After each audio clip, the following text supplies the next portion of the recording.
All right, truth seekers, it is Monday and we are live, and I want to welcome each and every one of you here. Hope you had a great weekend. And of course, we know here in Texas we have a major event going on or has happened. We'll talk about that a little later in the show. But anyway, we're in a part 3 of the book Alien Interview, and the last two has been a tremendous conversation starters for some of us in the extraterrestrial space, the alien space, and we are going to finish most of the rest of the chapters tonight for sure.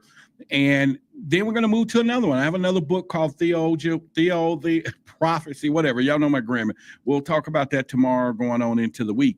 But anyway, tonight in the final session of what we're talking about, and I know a lot of you have gotten a book, but it's going to get even more profound as we go through chapter, I think, 10 through 14, which should be the ending of everything. Or I think, did we go through chapter 9? But no, we didn't. So chapter 9, I think, is where she talks about amnesia, the invisible prison system, which we kind of hint on a little bit. We'll get into the hidden stuff of banking, what they call the financing of warfare, which would be similar to what we see today. We'll get into chapter 10, which is going to be a lesson in biology, the engineered origins of life, which is very important, especially for those of us who go through what we're talking about. How do we get here? What's going on? And she goes into food chain, sexual reproduction. That's pretty good. And also the trap of remorse and enslavement, which is de-evolution info for the bodies, and then also flesh bodies. And then we're going to get into the ignorance of the creator. Listen, that is something I think that we really want to talk about. So we got a lot to talk about tonight, and I can keep going as she started telling us in chapter 12 about the universe as an illusion. And then we'll get into the dull body we talked about a little bit, and the mind control, amnesia, and it's just going to be a lot. So we're going to get through it all tonight, no matter how long it takes, and it shouldn't take us that long. And then I have in between a little personal thing to kind of ask of you your questions, especially us being the audience, some things I think we need to really know, and pretty much from there. Okay, so either way, let's get started into this conversation so we get right on into it. All right, so chapter 9, and like I said, if we did cover that, we'll just kind of skate back through it, but chapter 10 through 14 is my initial plan. But she talks about the global network of amnesia stations. Like there's places positioned to give us amnesia, which goes into a visible prison system. And we talked about the soul net in many of my conversations here on this channel before. And I think it would be a very good conversation to get started right now. Ariel, if you're here for the first time, make sure you go back and look at part 1, part 2 of this alien interview, where we're going into this particular book. You can find it on Amazon, which is Alien Interview, the study edition. Unless you're in our Patreon, you can go in there and check it out as well. Download it. But anyway, support that author. Go to Amazon, get your copy. Make sure you get the deluxe study edition. Ariel is the captured alien. Now, this is based upon a highly true information that was released of a lady named Matilda, who was the interviewee or interviewer of the alien named Ariel. Ariel wasn't male or female, but had feminine characteristics in conversation and tonality between the way she would talk. And so this lady took interview notes, and because the alien would not talk to anyone else, it could read minds. It knew that the military, some of these other people, were up to no good, and therefore it trusted this one person. Now, along the way, they taught this alien, how to communicate, and then ultimately the alien caught up and surpassed, and then began to say, wait a minute, you guys don't know nothing. All you gave me these books, this is what y'all know, and began to turn the tables. And so therefore it led us all the way to where we are now, to get into the conversation. So let's get back into it. Ariel, which is the alien, revealed precise locations of the old empire, underground amnesia stations on Mars and Earth. and specifically in the Roswell Mountains of Africa, the Pyrenees Mountains of Portugal, and the steppes of Mongolia. The stations continuously maintain their force screens and that detect and capture ISBEs. And when the ISBE depart the body at death, subject them to brainwashing using extreme electronic force and long-range electronic thought control mechanism. Let me just really get right into this. You hear what I just said, this alien says happen. At death, when we leave this place, when our souls, now ISBs was the name for them to being immortal spirit beings, meaning that's us. That's who she said. We are immortal spirit beings. Now, if you've done enough homework or conversation, talked about reincarnation, you talked about, maybe past lives regressions that people have done, then you understand that the psychic community is pretty deep, or our community is pretty deep when it comes into this particular topic. And then, of course, you heard that, you go to heaven or whatever. So there's a lot of communication. But what if, and most people know that, hey, the soul or we are a reprocess. And this is what she's saying.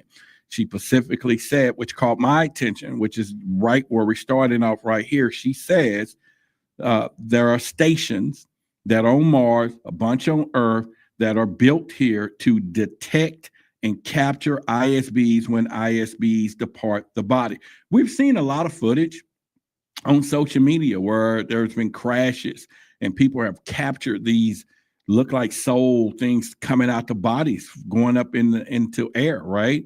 We've seen movies, like soul and different things. But the whole point is that this is a prison planet and that our souls are trapped here. And according to this alien, according to her notes, Matilda, she says right here is when an ISB, meaning when we are unalived or we leave here for whatever reason, departs the body, then there is a screen. This is where people talk about the soul net. I've had many calls about it. I've had conversations about this for years. I've had people that their vibration, it was enough that they could see it. We see a lot of indications about this. This is one of the theories. If you understand where a lot of these people are trying to get off the planet, Elon Musk and a lot of them colonizing somewhere else. I've always had the theory that they're doing this because if your soul is not here when it leaves, then you are outside the soul net. So you need to get outside of it when your spirit leaves the body. And they're all are planning to get off this planet, okay? And so therefore she's saying that there's 4 screens that detect and capture the ISBs when it departs the body, subject them to brainwashing using extreme electronic force and long-range electronic thought control mechanism. Now, I had plenty of questions for this.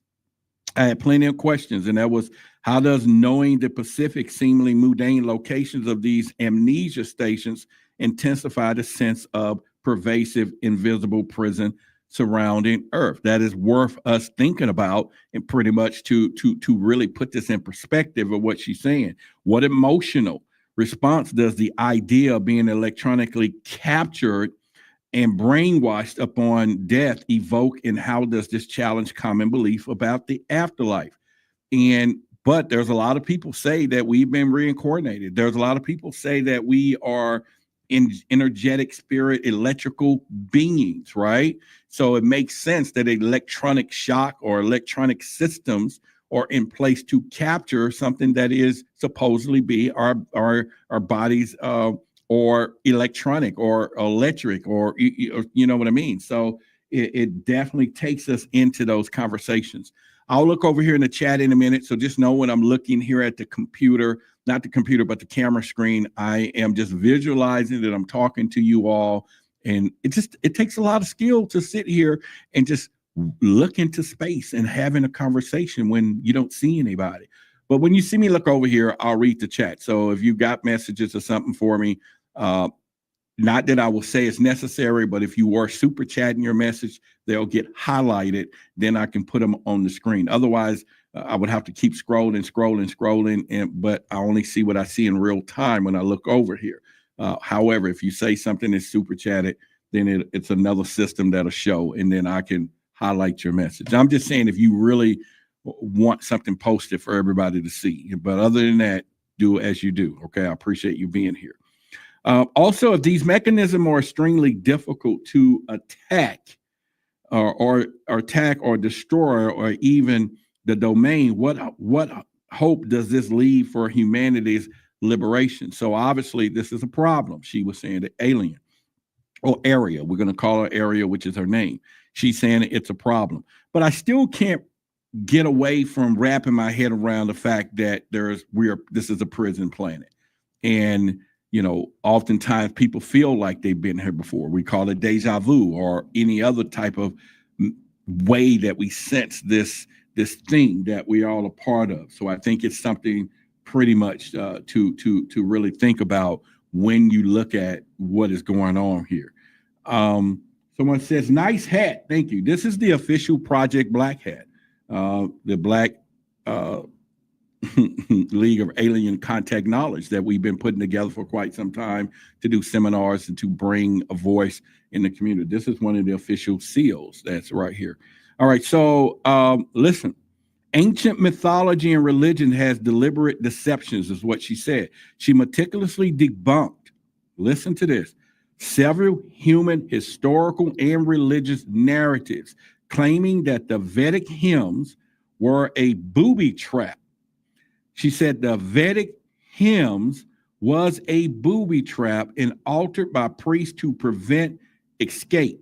The Genesis story, Sons of God, was renegades from the old empire or space pirates, and Airl of Delphi was a communication system for the old empire. She implicitly states that the Old Testament introduced a false sense of time and a false concept of origin of creation.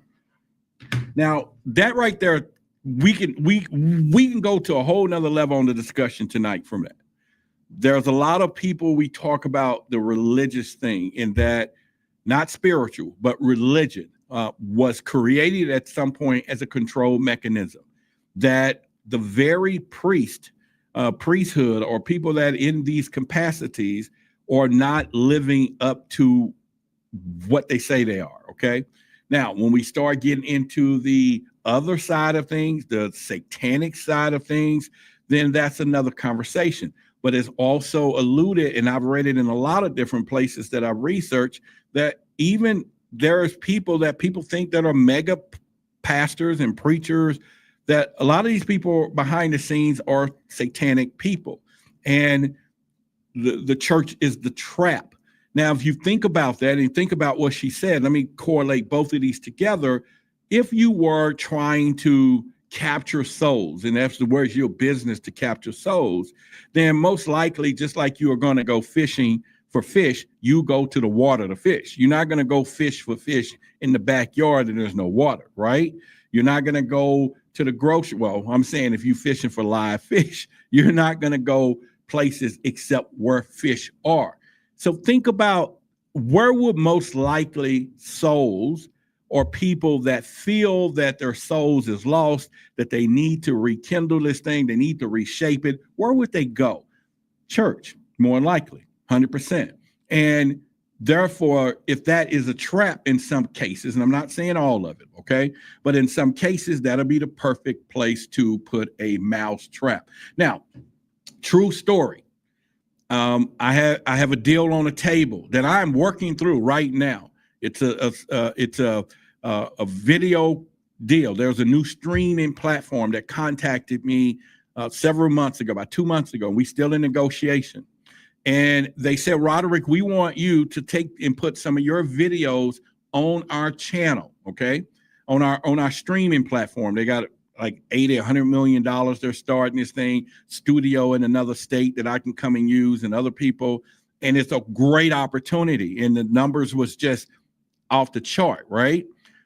Well, we still in the negotiations, and I said negotiations. Now, here's the deal. It was a Christian network that contacted me.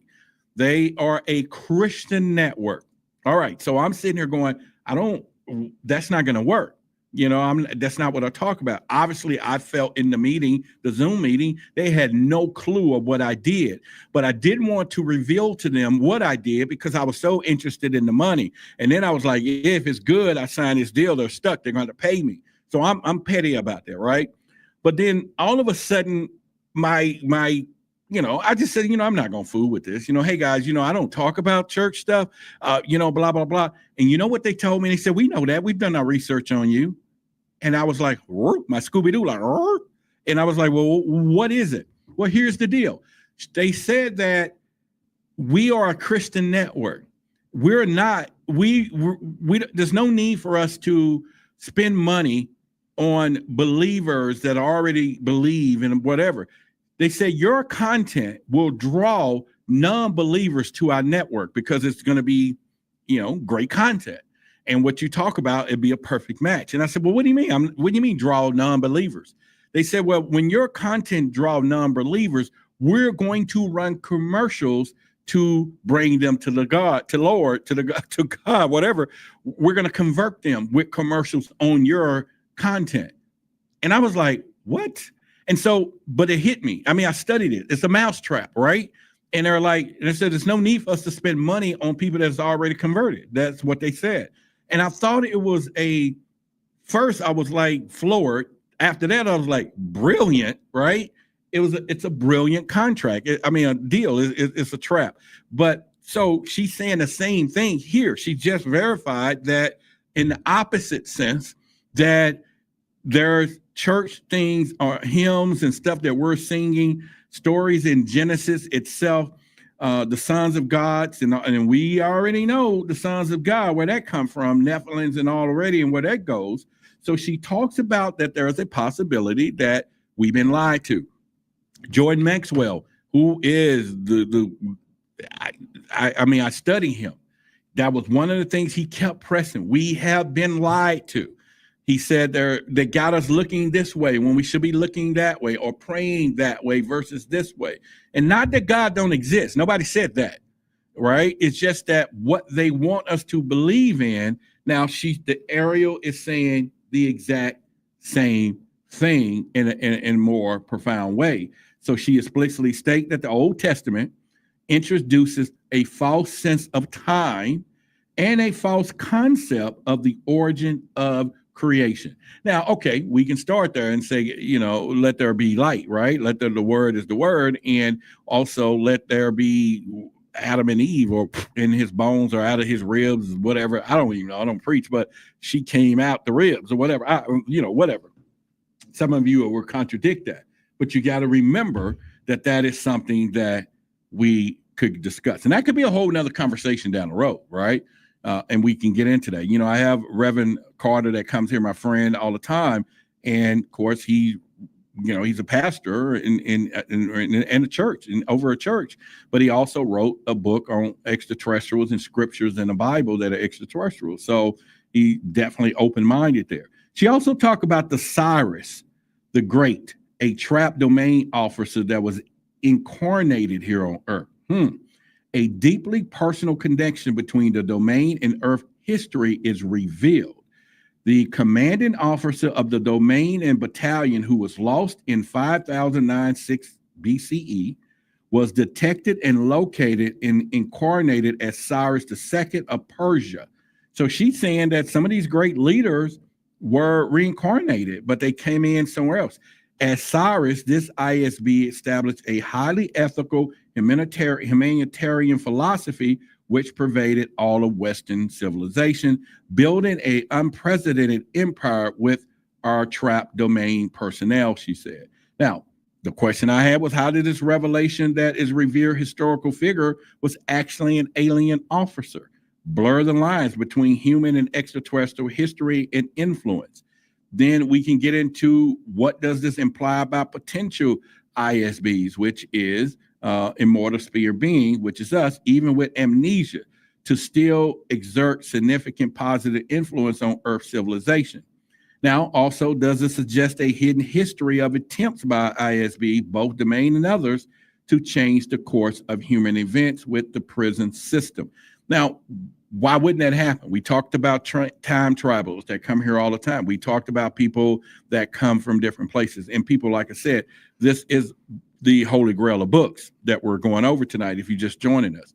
However, you could go back to part 2, part 3, and then I'm going to tie in another book starting tomorrow night, which is Theology of Prophecy. I'm going to stop butchering that, but you'll get it when we go into it. It's a great another part that can work with what we're talking about. Now, let's go further because we got a lot of chapters to go through, 4 more chapters, and we're going to finish it tonight. Okay, so it's going to be a great one. And then I have a personal thing, not personal for me, but what has been happening in Texas that I need y'all opinion on. I really do. And just make sure I'm not going to the left on this. But, something in the press conference they said today. So you don't want to miss this conversation. And we'll get into that some way, either part way between this or after this for sure. Okay. So make sure you hang around for that. It's just, it's I don't know. It's just incredible of that press conference about the flooding. Okay. All right. So listen. All right. We can go into the international banking because how does that play with the alien stuff? Well, financing the warfare of control. Ariel unveiled a chilling conspiracy stating that the Knights Templar, evolved into international banking system used by the old empire operatives to covertly promote and finance weapons warfare between nations of Earth. And the purpose of this senseless genocide and carnage of wars is to prevent ISBs of Earth from sharing open communication, cooperating together, and escape their imprisonment. Now, that right there should be really, really eye-opening for us as human civilizations, because we can go back to the biblical story of the Tower of Babel, if you remember, or Babel or whatever, where humankind was trying to build this tower to be the same or reach the gods. Somehow the gods said, you know what, these humans are getting a little too smart. What's the best way to dumb this situation out or get them? And the idea was to move humans to 4 corners of the earth and then give them a language, change. Therefore, they can't communicate. They can't work together. Now, is that profound enough? We all know on a personal level, if you and your spouse cannot talk, you can't work together. But imagine on a civilization level. Imagine on that bigger level, then all of a sudden wars, famines, takeovers, all of this began to be part of the norm, which is what she's saying is there. So when we look at what's happened systematically today, it's a plan, maybe so, but it does keep division throughout. And she's saying that is the ultimate plan to do.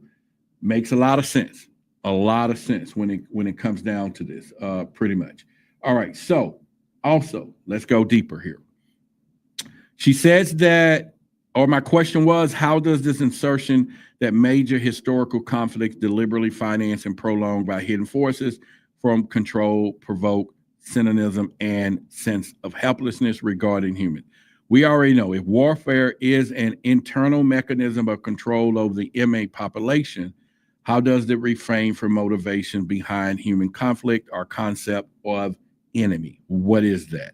Now, of course, we can ask the question, what is the emotional impact of learning that the very institution meant to manage wealth, foster peace, or allegedly complicit in maintaining a global prison? People, by now, and when we look at what's happening, even in politics, we don't do a lot of politics here at all, basically none. There's 2 things that would divide our community, even though we love each other right now, we in it, religion and politics. And that's why I stay away from it as much as I can, keep the truth seekers together, okay? However, we do know that the mechanism of that, and what she's saying is that the prison system that we're in and how things are going down. What is it? Is it the business side? Is it what makes them do this? But also, we already can see the system today, how things are changing, what they're saying they're doing, and all of it. It just makes so much sense. But you got to remember the formula is problem, reaction, solution. That's the formula. Just always remember that. Problem, reaction, solution. Whenever you see things on the news, see things that's happening, I want you to use that criteria. Problem, action, solution. Repeat out to me. Problem, action, solution.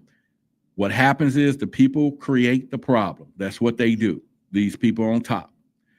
The problem is done on purpose to get a reaction out of us. And whatever that action is, the right reaction that they're seeking allows them to come back and provide the solution, which was intended in the first place. We're just reacting. And so they'll create the problem, come back, with our reaction. Oh, we got to do this. Oh, this. And they'll go, well, we got a solution. And that solution is not in our favor. But oftentimes, because of the reaction is so emotional or so misguided, we don't see that their solution was already there. That's the solution to the problem that they're trying to fix. And we fall for it every single time. So she's saying that that's been an old method. That is the old trick of the old man. They've been doing this before we got here. They had other planets, other worlds. So it works there. It's going to work here, and it is working. So there's something for us to really think about it when we look at that. All right, so let's continue. We are talking about a lesson in biology. Now we're on section chapter 10, the engineered origins of life. Ariel directly challenged scientific theory of evolution, stating it assumes that motivational source of energy that animates every life form does not exist.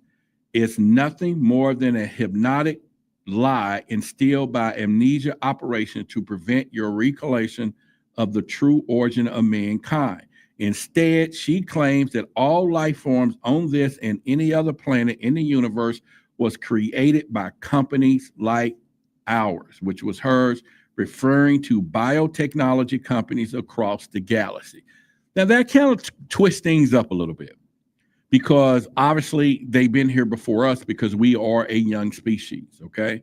And she's saying that someone created this species or whoever, just like anything else, people creating new items. Obviously, Earth was this planet. They also call it the project planet because there are just so many different species of things here. And she claimed in the book that you're going to read that I did not go into tonight a lot, but we'll talk about it, or in the last part 1 or part 2, how things are really done by these companies, the blossom, the birds and the bees. And she talked about how the company that owns the flowers is the same company, okay, created their bee. And that bee was designed by that company to be able to pollinate their product. It makes sense. We call it Mother Nature. They call it a company product, okay? All right, so once again, however, the question was, how does the ideal evolution hypnotic lie that lie on Earth was being bioengineered by alien companies dramatically reshape our understanding of biological sciences, our place in the natural world? This is where we've had this conversation a bunch of times. She said that there was a special order that was done, is what they call it, to put here on Earth an animal, a creature, so that we will know and be smart enough to know that if they can make this, then you were made. If you see this happening, then don't believe what you think you see every day. And it was, what was the ethical implication of being manufactured product designed and sold for specific purposes, potentially including the duck-billed platypus as a special order. She said that this particular animal, and if you think about it right now, and if you ever looked at a duck-billed platypus, you ever looked at a beaver has got fur, it's got a tail, all right? He swim in the water or whatever. If you looked at a duck, it's got feathers, it's got a beak, and it's got webbed feet. Just so happens this particular creature got both. But it is a mammal, but it lay eggs, but the animals are live birth, so they call them mammals, but it lay eggs, and mammals don't lay eggs, right? And so therefore, it is just one of those things that people go like, whoa, where does this come from? But nobody really challenges that. Scientists don't do that. But if you looked at a duck walking down the street and a beaver walking down the street, they're not having babies, right? It's just not going to happen. But somehow, something created them and brought them together, and now we got a swimming mammal with webbed feet, with a duck, whatever. So she's saying that was specifically put here on purpose for us to do that. Somebody says, I'm a Pisces. Rod is a Pisces. Yes, I am a Pisces. That is correct. March the 10th. Does it mean anything? Does it mean I'm gonna find love this month? What? Give me y'all. Anybody got a reading for that or whatever? Or next month? We're not ready yet, but on down the road. Does it mean I'm gonna get $1 million? Does it mean that whatever? Now, speaking of that, definitely every last one of y'all hang around because we're gonna talk about this flooding and right up the alley y'all talking about, right? A little bit. But anyway, so the horrifying genesis of the food chain is sexual reproduction is what she talks about in chapter 10.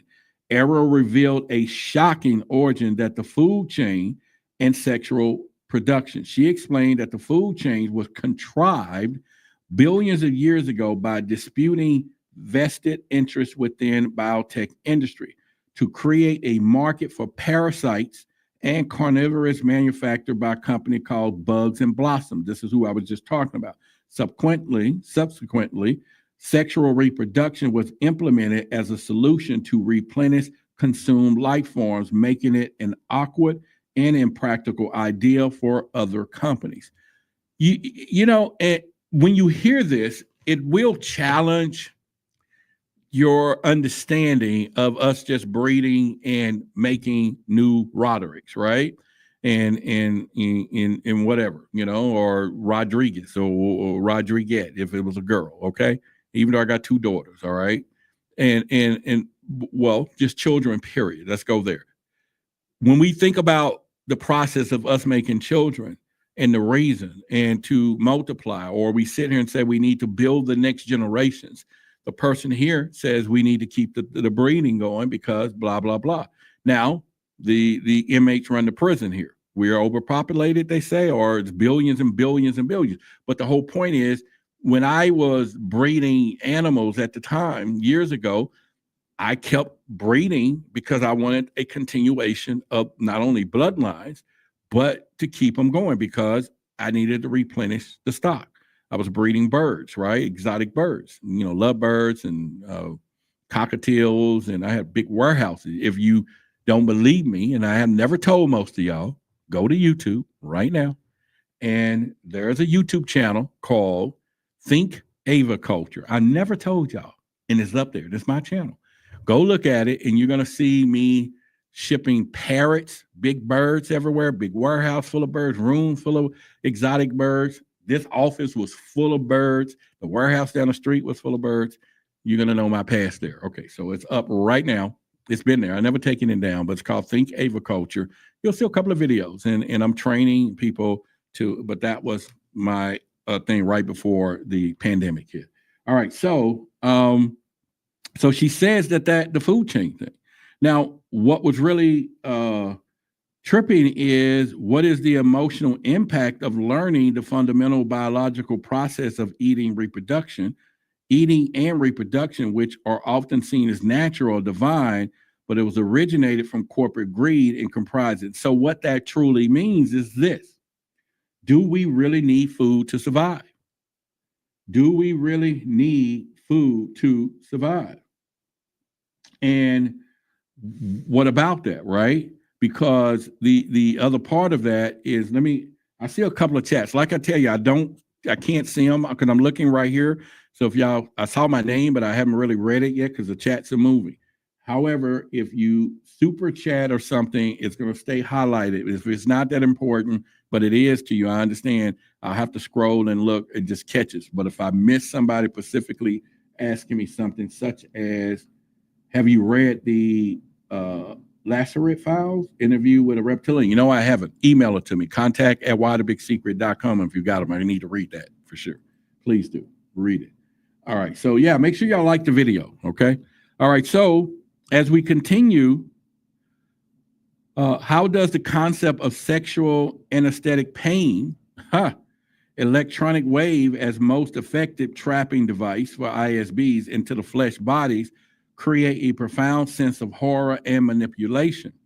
If the technology to create new life forms has been lost, what are the implications of Earth dwindling biodiversity and the future of the ecosystem? Now, she talked about de-evolution into the bodies, the trap of remorse and enslavement. So we'll go into that. Ariel explains that ISBs were originally free of bodies, using doll bodies only on duty in space. However, Over trillions of years, a continuing de-evolution occurred. This involved a trick where fragile bodies were created, causing ISBs to accidentally injure the body when contacting it. Now, the subsequent remorseful feelings caused them to withdraw or minimize their own power and eventually become permanent, trapped in these bodies, leading to widespread enslavement.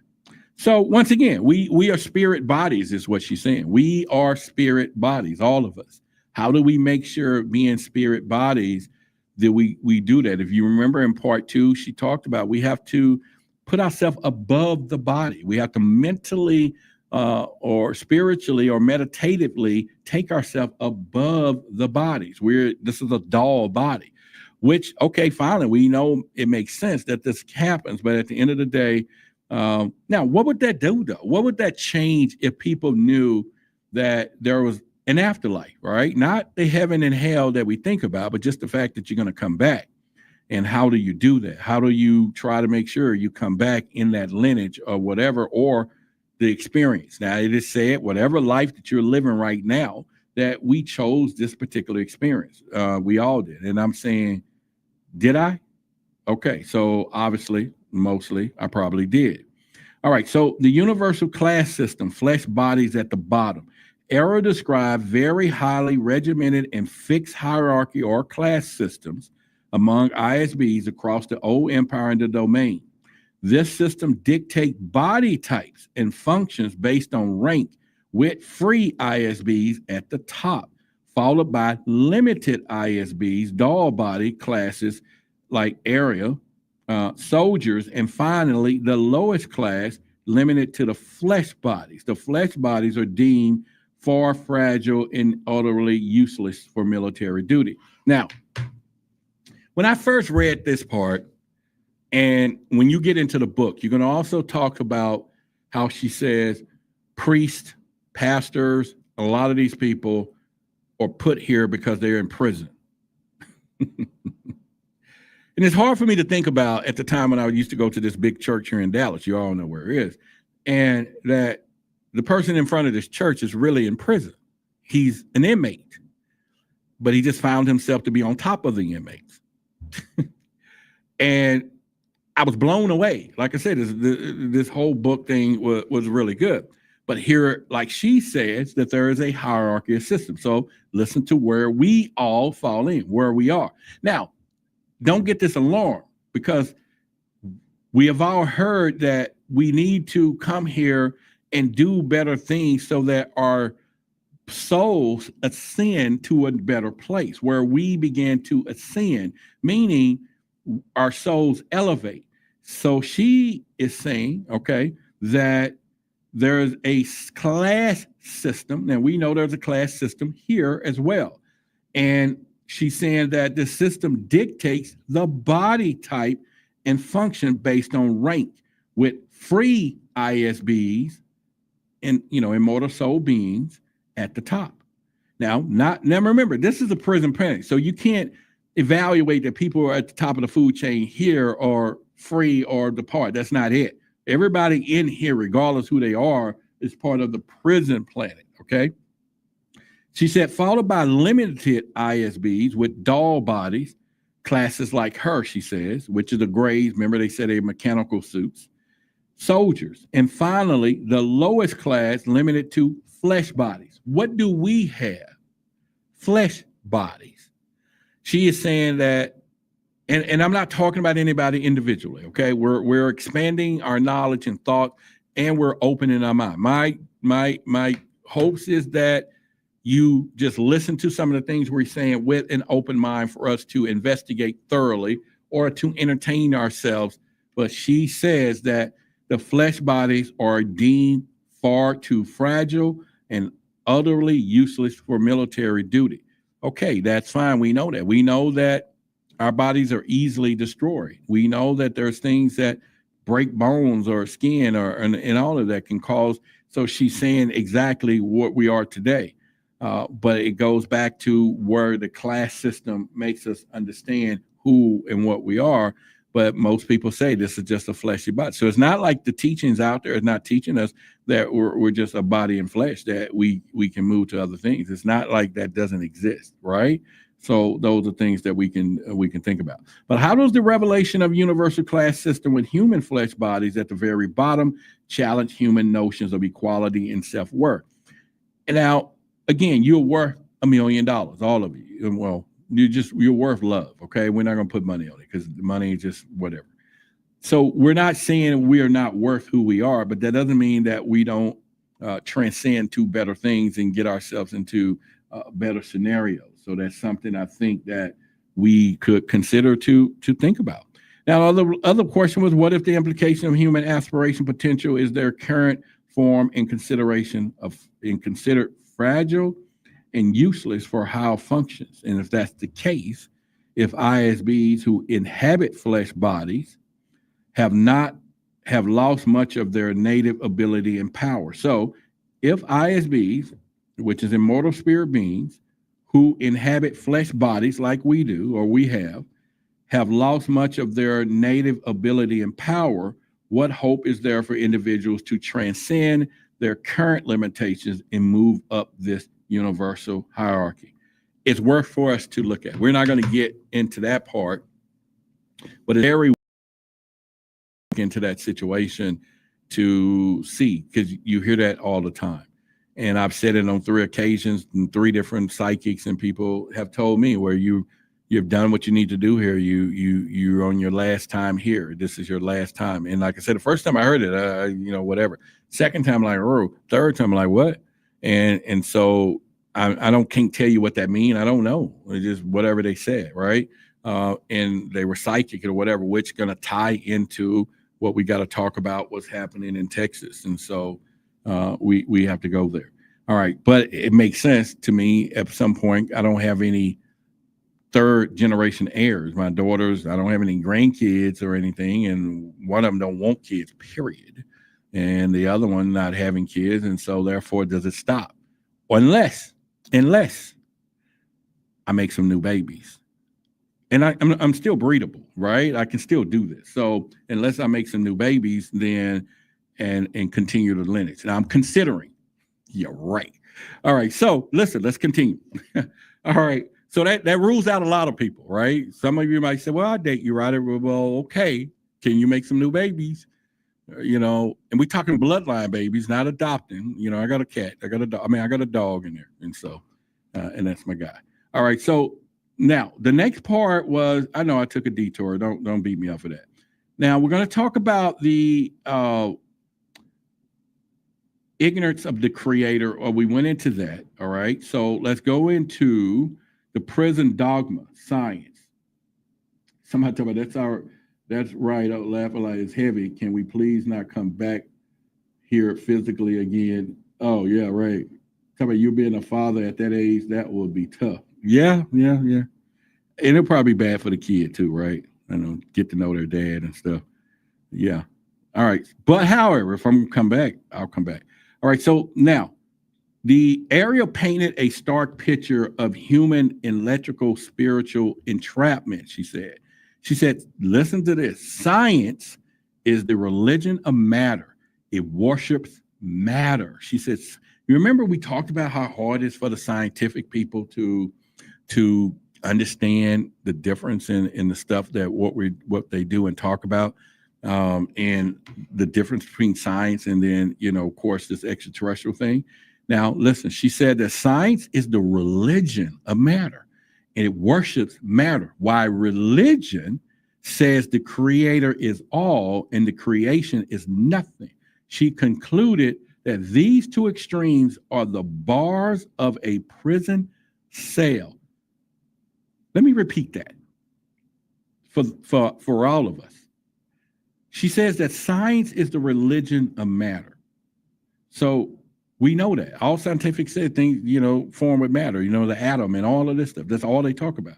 She said it worships the matter, which is true if you think about scientific stuff. She said religion says the creator is all. Religion said that, not spirituality. Spirituality doesn't say that. Creator, she says religion says the creator is all and that the creation is nothing.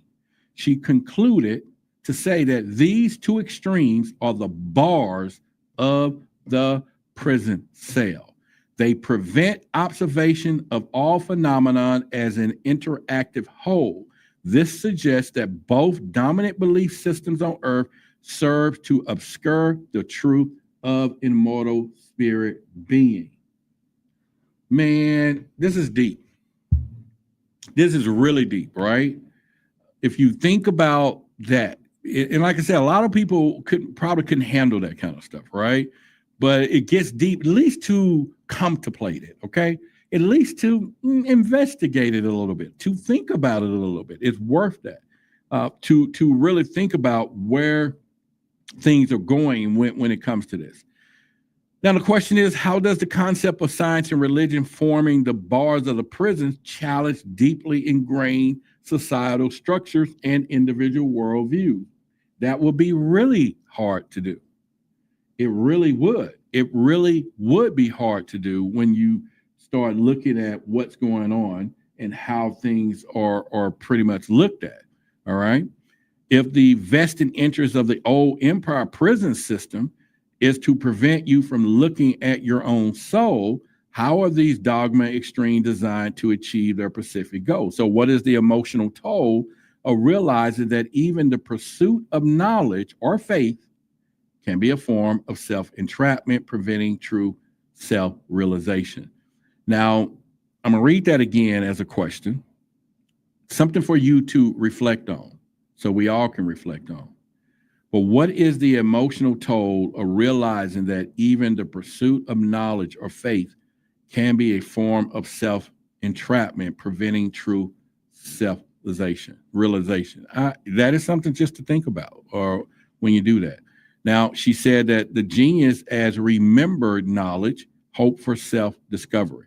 She also provided that a radical explanation for genius, suggesting that individuals like Johannes Gutenberg, Sir Isaac Newton, Benjamin Franklin, Nikola Tesla were not just brilliant, but were ISBs who were allowed to continue to create for billions of trillions of years. Whoa. So that tells you, when we think about people being reincarnated, so listen to what she said. The whole thing, genius, remember. She said, Airl provided a radical explanation for genius, suggesting that individuals like Johannes Gutenberg, Sir Isaac Newton, Benjamin Franklin, Nikola Tesla were not just brilliant, but were immortal spirit beings who were allowed to continue to create for billions of trillions of years. She asserted that the recent boom in Earth technology is due to the influence of the old empire over the mind and has been diminished by the domain and ISB remembering that their past knowledge by examining her craft. So, reverse engineering. Let's say that again. She asserted that the old recent boom in Earth technology, which we know, is due to the influence of the old empire over the mind.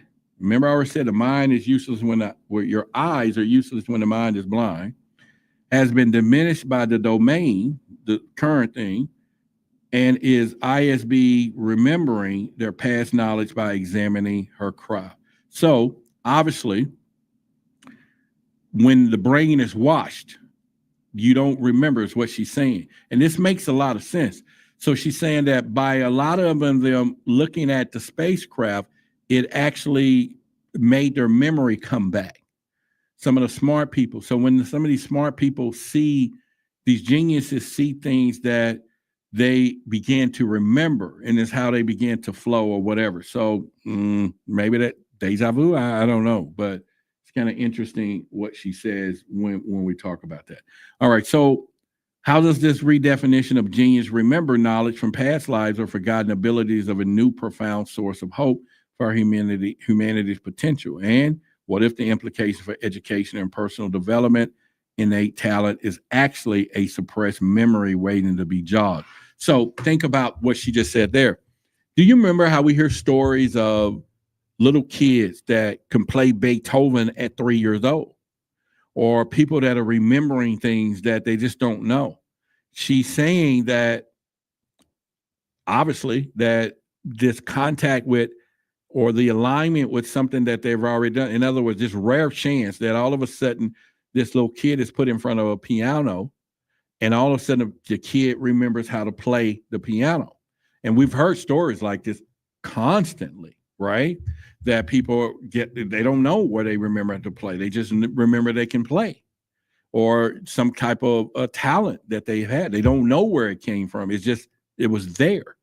She's saying that happens because they was already doing that, and somehow, luckily, they're put back into the process of seeing it. So interesting. If I said that properly, but you all can kind of get where I'm going with that.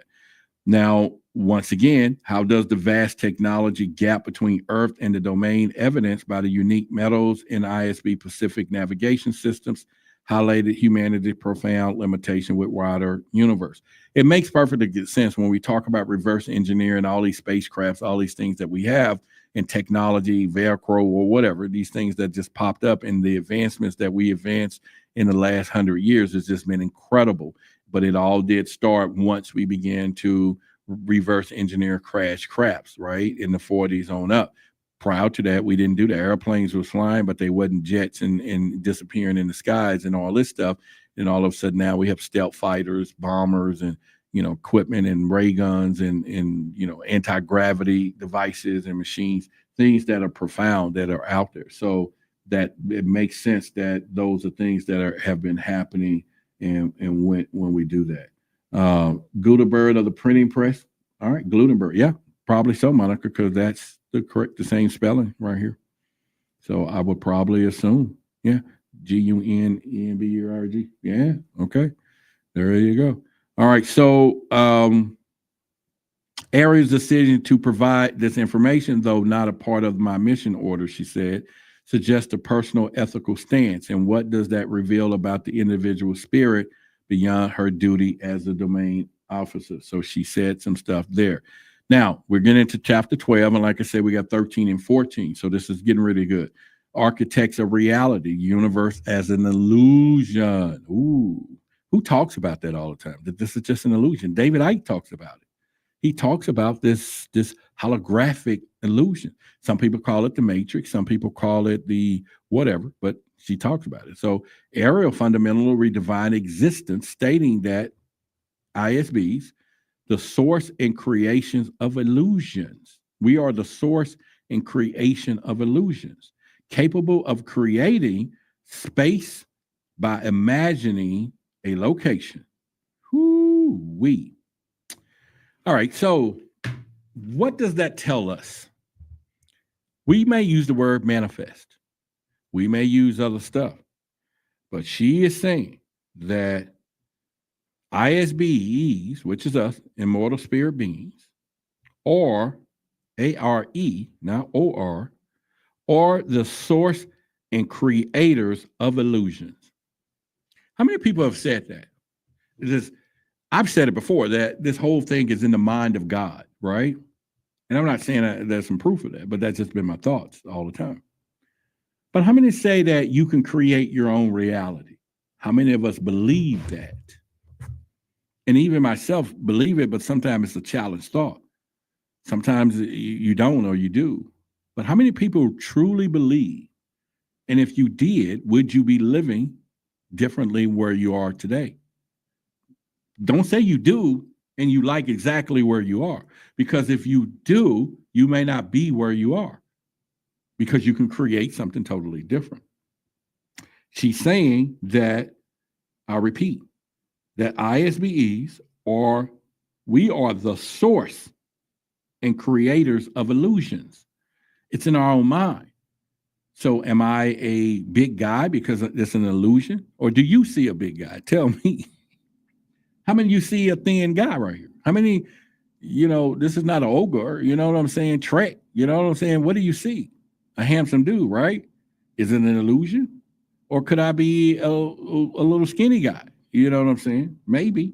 However, she said we're capable of creating space by imagining a location and perceiving other ISBS creations. So that's pretty kind of connected there. We're all as one connected source. They say that. She's saying that we can create space by imagining it and perceiving other ISBA. So I can perceive your creation. So are we all connected to one creation? Are we all energetically brought ourselves together? You know, that's just a question I would ask. Or are we all in the same thing? And it makes sense because some of you could disconnect tomorrow and say, hey, you know what? I ain't gonna never come back on this show again, and start doing something else. And we're not in each other's space. Is it because we are not creating that? Those are things to think about. You know, she said things that you're telling us, Roderick, should have been taught for birth. Well, remember, she said the whole system is for us not to remember, Lillian. Is designed that way. And then you can think our parents perpetuated it too. They didn't know. We can't blame them. They didn't know either. They done what they thought, right? And it just perpetuates.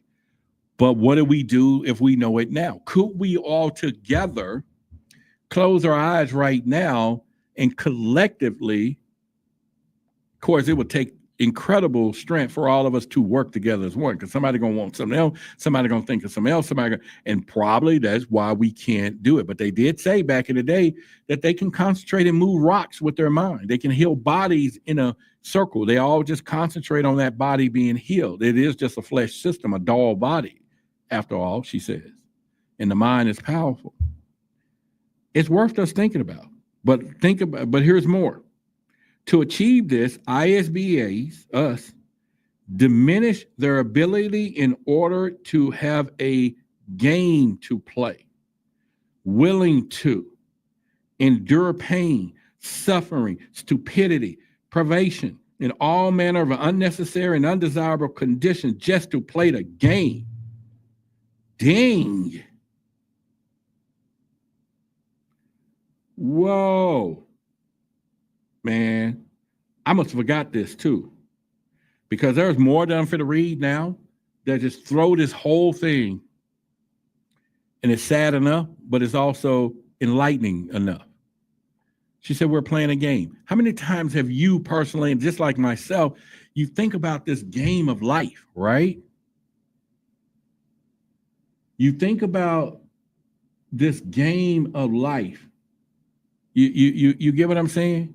You think about it.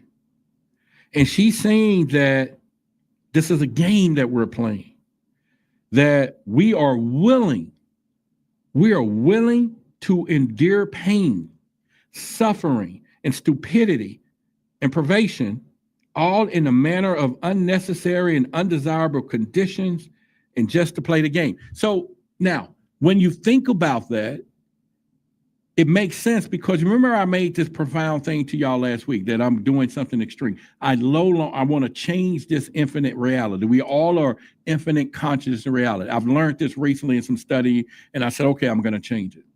I'm going to change my infinite consciousness. I'm going to change how you see me, because I can do that. Now, if you think of it literal time, you're going to say, okay, this week Roderick's still the same. But if you came back 6 months or a year from now, I should have given you now a new perception of knowledge, thought, looks, everything, because I am in the making of changing that infinite conscious reality, that I'm no longer want to be the bigger version of this YouTuber that you see here. I've said that I need to do something different. Now, I've said it over and over, but how extreme am I willing to go? But more and more knowing that I truly have the power. Yeah, okay, you go to Tony Robbins, you can go to all these motivational speakers that says, just put your mind to it, walk across the coals. But what happens if it's true? And the ones who do it achieve it because they believe it, right? We've heard the statements on a more quantum level. But she's saying that everything that we're dealing with right now is because this is what we want. So I'm dealing with this pain of being overweight because I must want to. Now that goes back to the side, and people say we're experiencing life because we chose here to experience this based on the decisions that we made. Right? Woo. However, she's saying, now, she also says that She explains that ISBs, which is us, pretend not to know, to create unknowns, freedoms, barriers, and opponents and goals, eventually becoming entrapped, enslaved inside a maze of their own devising. That is so true. And you know how I realized that was so true? When I was at the doctor's office this morning, hearing all of the different stuff that they need to do. And just so happened, I started thinking about the left knee and the right knee and the ankle. And then, okay, you're going to get some stuff here. And then my back was hurting today. And I started thinking about all of the stuff that I could have done. And all I heard was someone and my kids, which was sad, is saying, Daddy, it's going to be all right. And all I can say was, and I've had this vision, said, no, I could have changed all of that. I let this go as long as it did.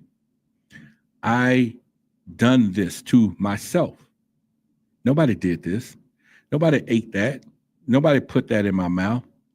Or did they? You get what I'm saying? And so are we responsible? Are we our own brother's keepers? Obviously, she's saying that we are. What can we take from that, though? What can we learn to and all of us collectively say, today is enough. Today is the day that we're no longer, now that we have the knowledge, what do we do with it? What plays with us? It's going to be difficult tomorrow to wake up and say, I can do whatever I want, or I'm going to change everything and do it. But I've heard many speeches that if every day that you do something toward this other thing, you're going to do it.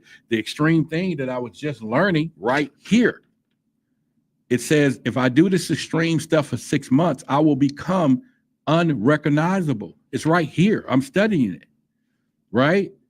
It says, entropy breakpoints, the trigger, the disappearing mode. You got to vanish. No calls, no parties, no maybes. And the list goes on and on. We have to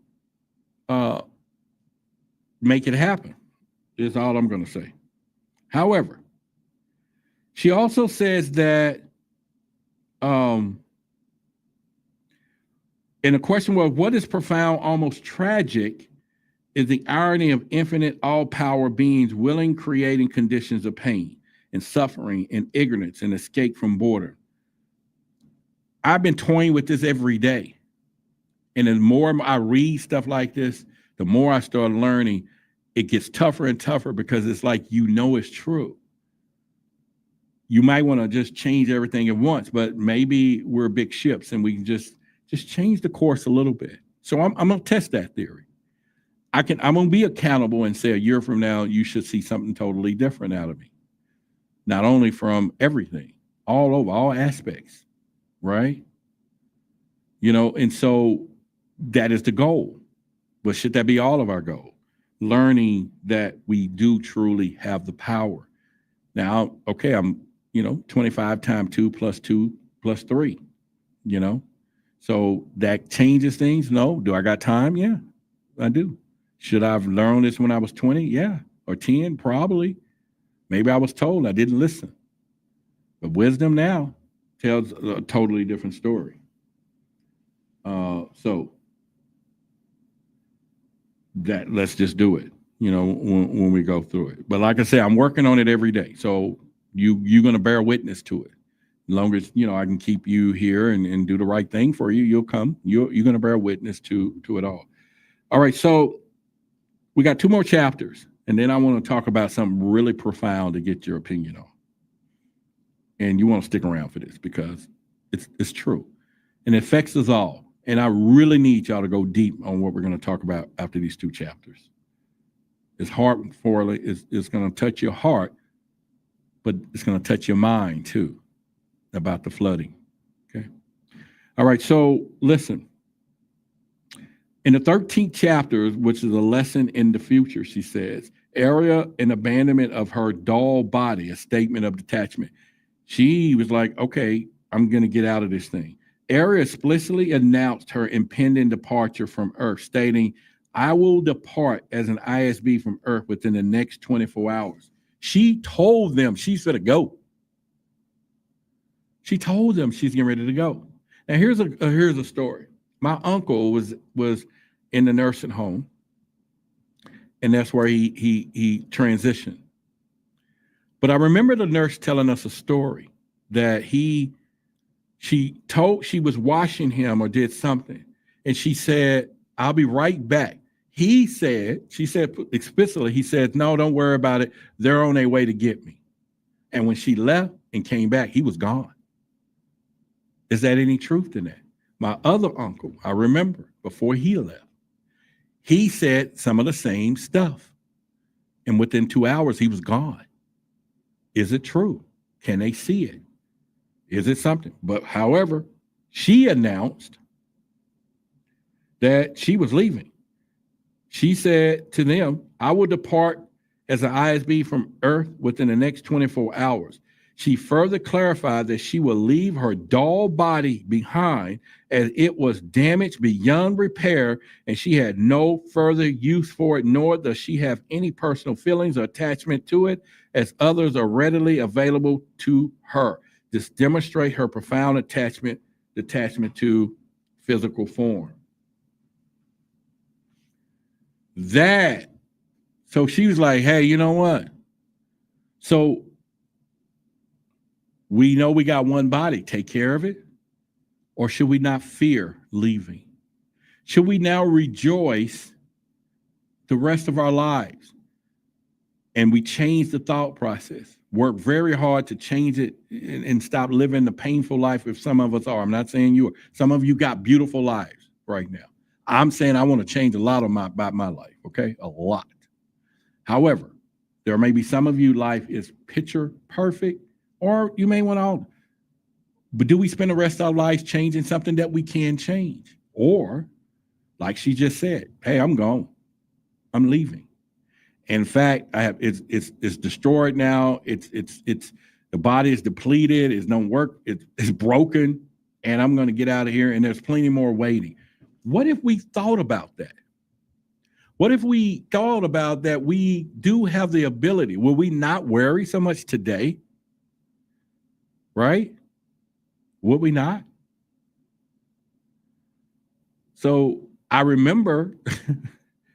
Remember they had that anthrax stuff years and years ago? I know it's a sidebar, but I remember bill collectors calling me one time. And they were saying, "You need to pay your bills." Now, I know it don't work with the body, but it just gave me the same kind of story thought. And I was like, I'm not worrying about that. And I said, are you gonna unalive me or something?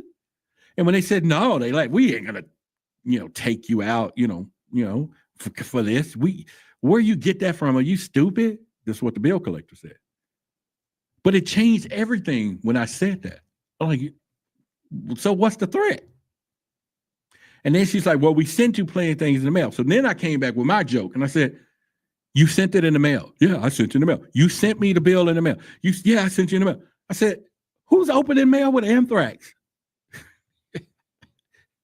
But they wouldn't really do a lot of email by that time. I was like, who's opening the bill? Who's going to pay a bill with anthrax? Are you kidding me? All right. So, but I'm saying when that scenario hit, something told me, because I was nervous. I was like, "Oh, I ain't got their money, blah, blah, blah." And then some said, "You're not going to leave this place over the bill, Roderick." So how many of us worry about those things?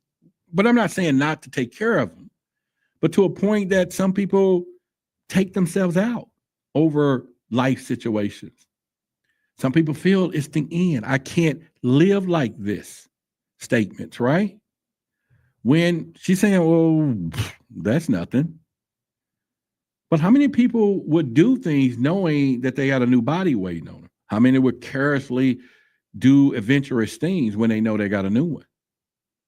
You remember the movie Time, or whatever that guy played in, where you all have this little time, right? And you remember he got a car, and the guy was like, "You're gonna drive it?" He's like, "Yeah, who's spending money on this sports car and not gonna drive it?" And the girl was like, "Nobody risks nothing anymore.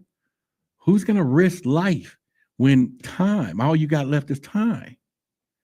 He was like, "Well, then if all I got left is time, I ain't finna waste it." But the other civilization was like time you don't do anything stupid to get rid of your time. That is a great philosophy of movie, by the way. Great philosophy. And pretty much. All right, so let me continue. Monica said permanent solutions to temporary problems. Yeah. All right, so anyway, the other part was how does the ability to simply depart from a body and acquire another reinforce the concept of immortal spirit being as immaterial beings challenging the human fear of death? Okay, so I just got ahead of myself, but that's what I'm saying. Because what if everybody figured that out? How would life be if everybody just knew? Who would care? Who will whatever? Who would take care of things? Who would jump in some stuff knowing that it's gonna knock you out? You know, who would get that? You're like, hey man, you don't want to get that. Well, that's gonna kill you. Oh shoot, it's worth it though. You know, who would say some stuff like that, right? Who would do some stupid stuff? I don't know. I think that's one of the secrets that we may not want to know. Makes sense to me. All right, so enduring the old empire mind control and the mystery of Pearl Harbor. So she talks about that. Ariel warned that while active battles with the old empire had ceased, their covenant actions through their control operations still existed, causing sudden inexplicable behavior on Earth. She cited that inexplicable events leading up to Pearl Harbor attacks, such as implicit orders to remove ammunition and officers attended parties despite warnings, as direct evidence to this covert manipulation, stating, how do things like this happen? She attributed such disastrous errors to old baboons with very small minds running the old empire. You know, we're in chapter 13. We're going to go to 14. But she's saying that a lot of this stuff now is preventable, but the fact that they did Pearl Harbor on purpose. There was people who said, okay, make sure these people not here. This is not here for these to happen. Now, I want you to remember this because I didn't plan this out, okay?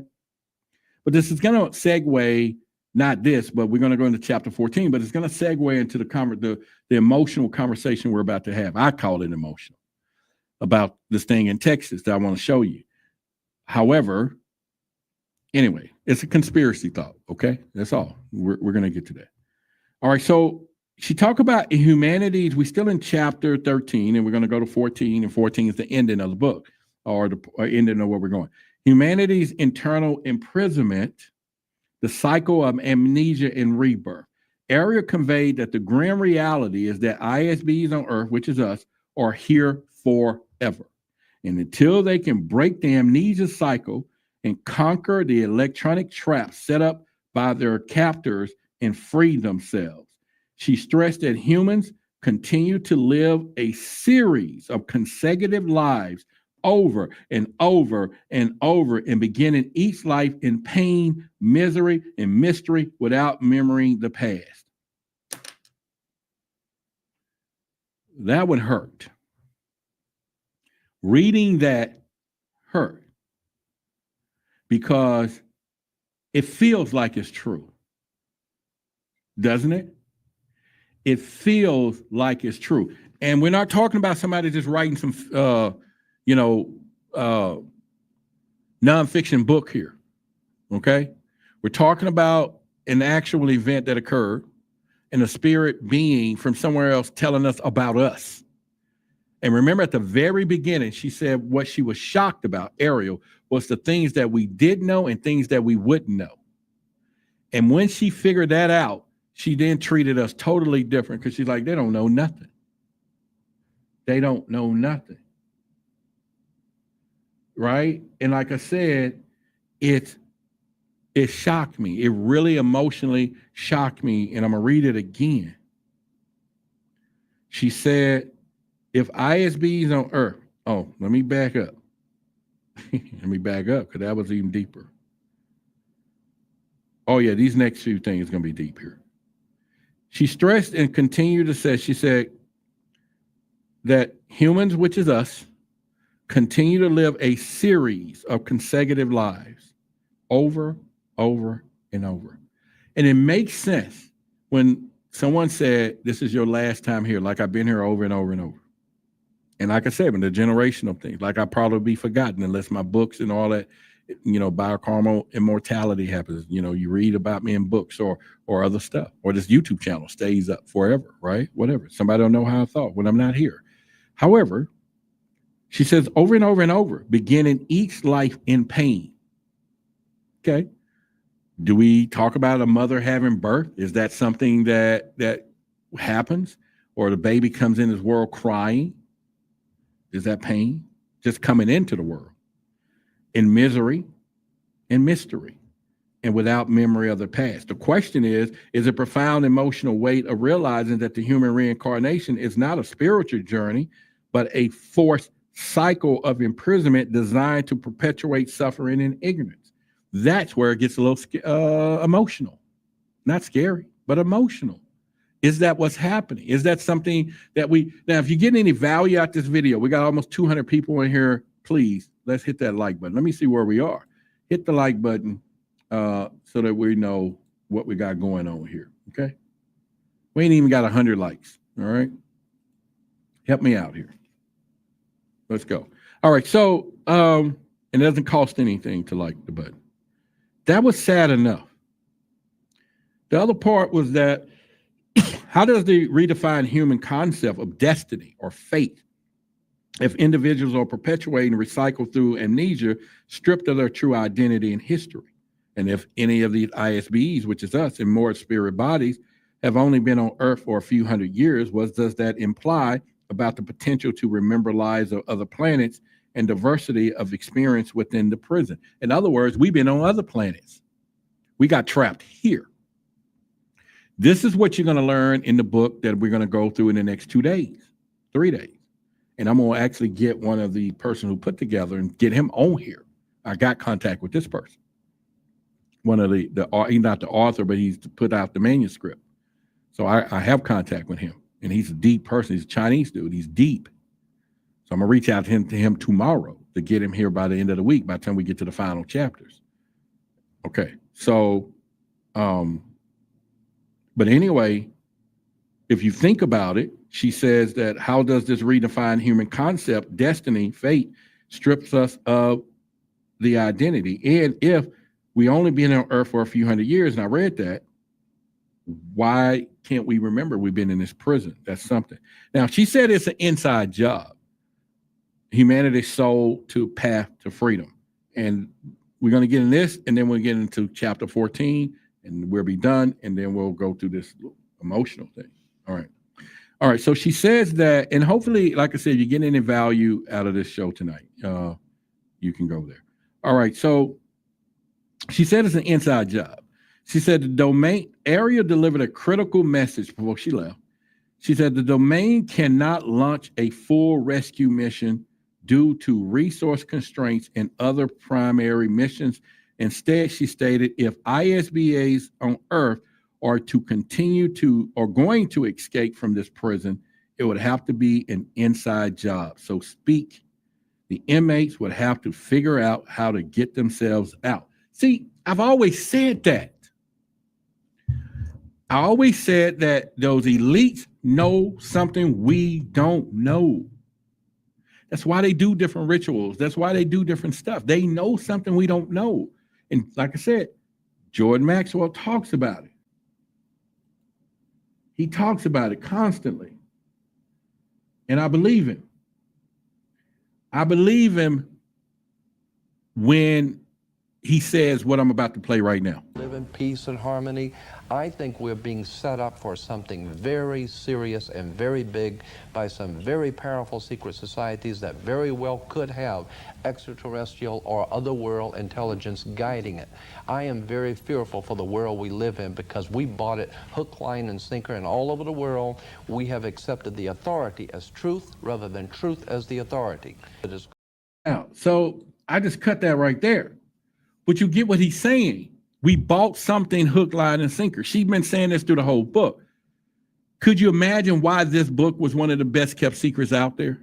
Why even in ufology, a lot of it was like, don't share that. Why there was a lot of movies made from this book. Why there was a lot of people speaking on their podcast and different things, some of the influencers, but they wouldn't tell you about this book. Now you get it because it explains it all. If you go through it, it tells it all. It debunks a lot of stuff. It hurts a lot of things, but it's there. And it's so profound that somebody be like, oh, shoot, let them read that one. They ain't going to believe that. But what if we did? What if we do? And we should.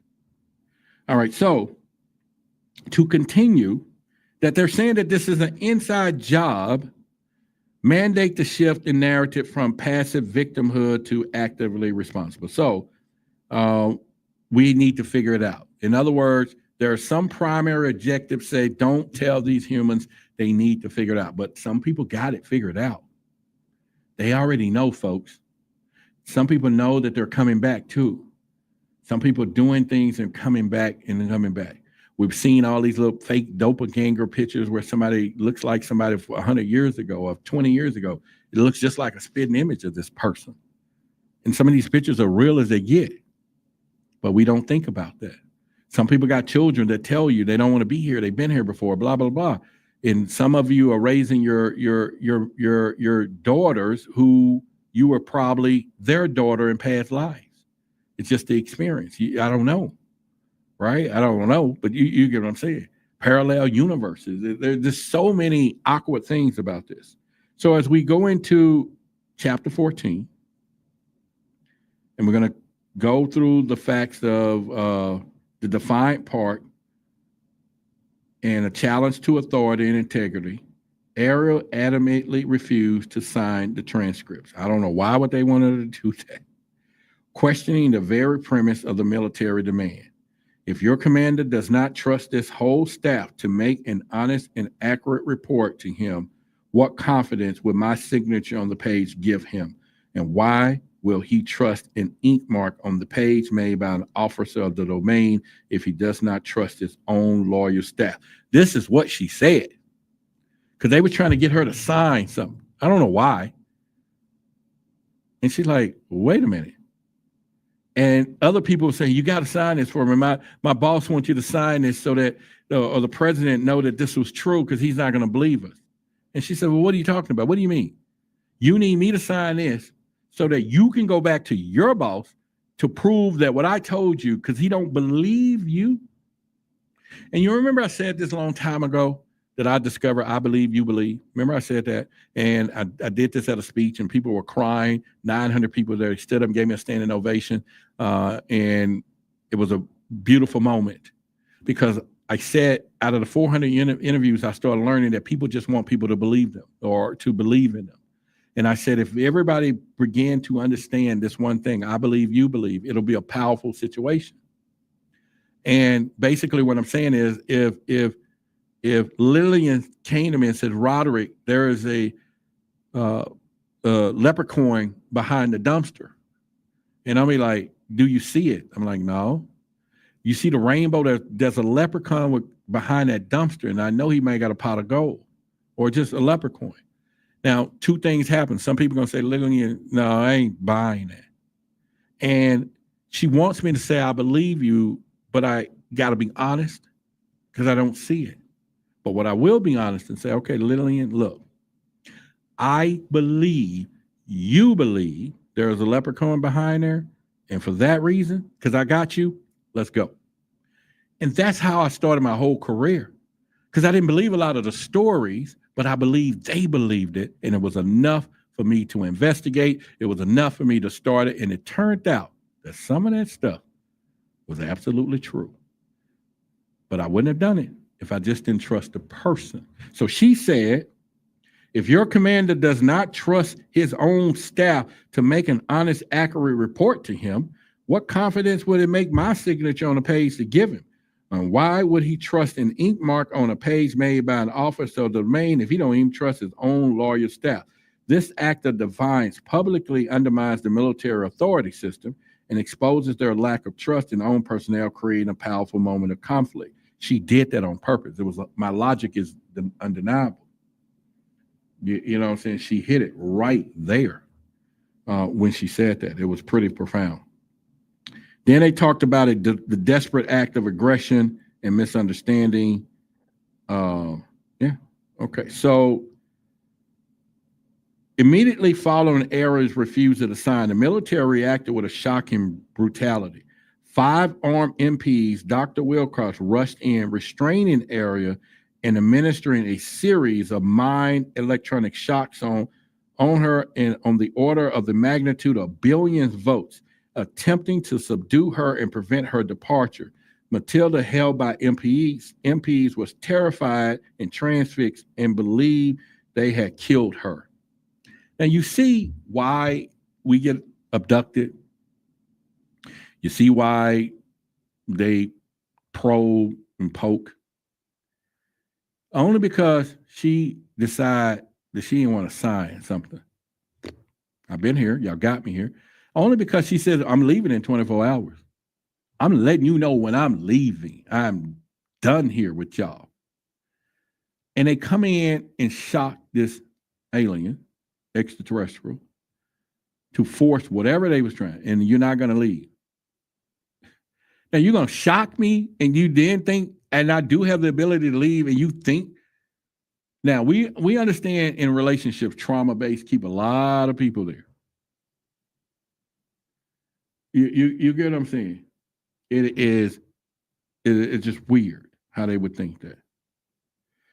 So what does this violent, desperate act of electroshock reveal about military's fear and their default response to something they can't control? We already know. Everything, they're like hammers. Everything they see is nails. They've always been that way. Everything they see is nails. They've always been that way. And Ariel's non-corporate escape the futility of physical control. Despite electroshock, Ariel later revealed to Matilda that she had returned to her post at the domain, and when the doctor and MPs attacked us in the interview room, she was able to leave the body before the shock and was administered and avoided the electric current running through the body. This powerful moment underscores it. Now, she said that Ariel later revealed to Matilda that she had returned to her post. She left. How does this escape the body? Remember, she kept saying to us, we got to get above the body. There was a movie, I'm a movie buff. I said it a bunch of times. Wesley Snipes played in. It was called Passenger 57. That's what it was. And remember the guy, Kane or whatever, the murderer or whatever, they was going to do a facelift. And the dude said, do you want to go into anesthesia? Because he was like, no. Because he didn't want to be put under because he wanted to be in case the police came. And he said, it's going to be a lot of pain. He said, there will be no pain. He said, what do you mean? He said, there ain't going to be no pain. Only you saying it, but I'm saying there ain't going to be no pain. I'm finna step outside this body while you slice my face to a new face. But there you go. So the other part of this, she was able to leave the body, like I said before. So how does this effort escape the body despite the elaborate human efforts to trap her? Was it a profound sense of relief and validation for Matilda? She was like, man, she's gone. And does this event symbolize humanity's persistent failure to grasp the non-physical nature of the aliens, leading them to ineffective and cruel mentions? This last part is deepening the bond in Matilda's silence. After the traumatic event, Matilda continued to visit Ariel's unmoving body, feeling sad and distressed that Ariel was dead. Critically, she kept the transcripts concealed, which is what we have, under the mattress of her bed, and all the time I remained at the base, and I have kept them with me ever since. And you will be the first person to see the transcripts. This is what she said. This is how we got them.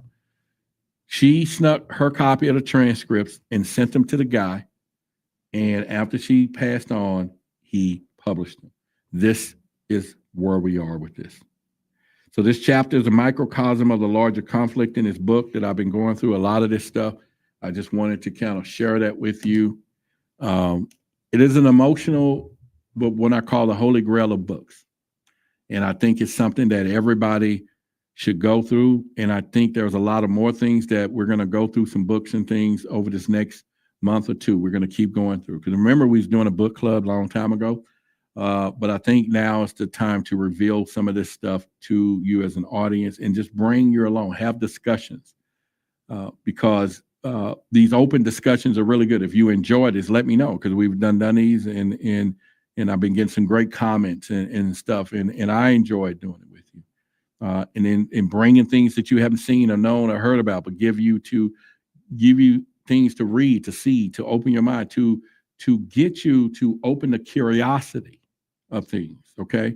And pretty much from there. And so with that being said, we have just finished the alien interview.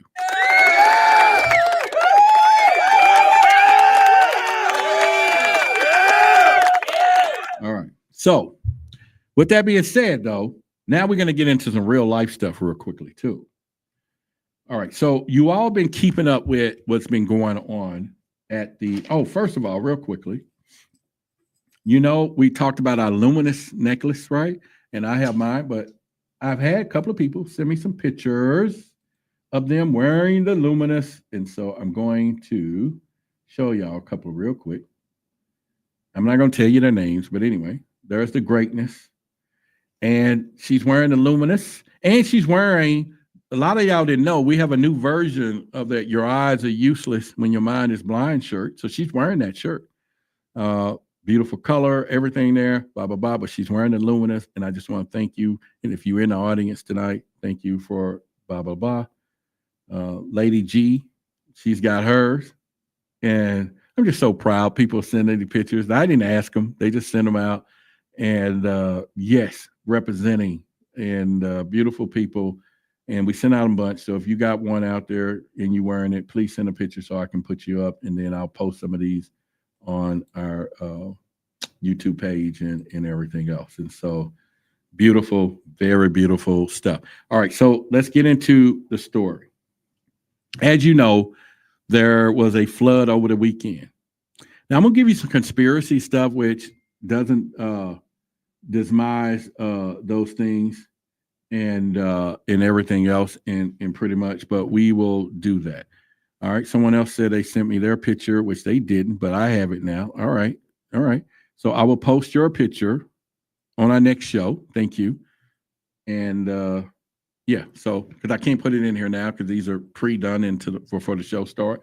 But tomorrow or the next day, Wednesday, I'll show yours. Thank you.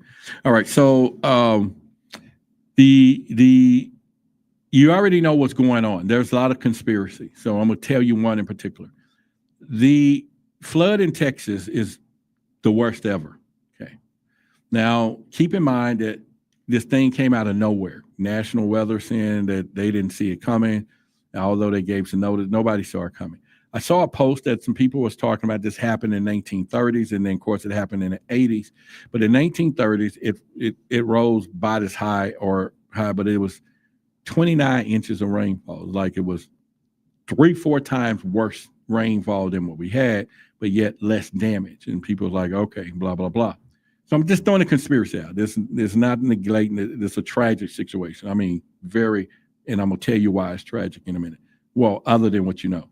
So they talked about that there was some type of negotiation for some kind of land rights or something that was going on there. And that some deal didn't work, whatever it was. But then, of course, all of a sudden, now they flooded out. They can just take it into the domain. They can do whatever. You know that it happens all the time. So the guy was putting the facts up on his website. I should have saved it, but I think I did. And he was talking. And I was like, okay, that don't make sense. But it did. All right. And we already know HARP exists. They can make rain. They can do whatever they want. You know, you can look it up, HARRP, HARP, whatever. It's the high aura frequency device that they can shoot things up, and they can make it rain, storm, anywhere they want. Okay. And they've been working on it. It was a guy who invented this because he wanted to help people with water, but the military made it a weapon, took it from it over there in Alaska. But now I heard they got versions of it. But anyway, so in the story, you know about this. And so I'm putting this out here first just to kind of show you. But this is my drone. And why am I showing you this? Well, anyway, this is a real good drone. Real good drone. Okay. This is Luminous. That's the name of the drone. And it has dual camera systems. This top camera is a telephoto lens, which it could zoom down with clarity, 78 meters, and they got one with 100 meters. And what is it made for? Like if you were trying to examine some type of wildlife, you can be 300 feet in the sky and that book wouldn't even know you there. You can put right down in their face. Beautiful thing. I use it now. Okay. There was a problem. So they told people not to fly their drones right now because of helicopters. Okay. And they was like, don't fly y'all drones. Don't, whatever, there's a helicopters up, whatever. Right now, there's frantic parents and everything that's out there. And I get it, but I was like, at first, like, well, you can't tell me that because I need to find my kid, especially the kids or family members. But they're telling people no, because some of these drones, this is a mid-level drone. It's expensive, but they got some with infrared. People use to hunting hogs at night, waterproof. I mean, they got some drones that carry, they got these technologies off the roof. And as you know, right now, they're trying to ban the drones and, especially use. And then, so the company DJI don't even sell them in the United States right now. You can't even buy these right now. Go to their website. You can buy them from Amazon if they still got stock, but the company is no longer putting these DJI drones on their website. Everything's out of stock. And they have a provision right now to ban them because they're saying they can monitor, China and all this stuff. All right. But the emotional side of it is they was trying to make sure people wouldn't come with drones. Now they're having trouble finding people. They're finding people due to older and all this, but people are missing. It was 50, then it was 80. Now today it went up to 100 and something. They know about the camp people that's missing, but they don't know about who's not accounted for, but some people are coming saying, I need to find my family. Now, if you got a drone and they're telling you, we got 10 helicopters up here, and you know that they're not looking in the right direction, what do? You would think at a situation like this, that all hands are on deck. All hands are on deck so that everybody could help. And maybe you get some restrictions. Don't fly here, don't fly there, or whatever. Because them things can get pretty high. And I was emotional about that at first. Because as a parent, I would do anything necessary. Until about 5 o'clock today, this comes across the message. Please ground your drones. This afternoon, a private drone illegally operating in a restricted area collided with a helicopter involved in an emergency operation. The helicopter was forced to make a land, and critical piece of response is not in service now. This was entirely preventable. Temporary flight restrictions are suggested. And they also, what do? Now, I heard a lot of people say they should throw the book at him.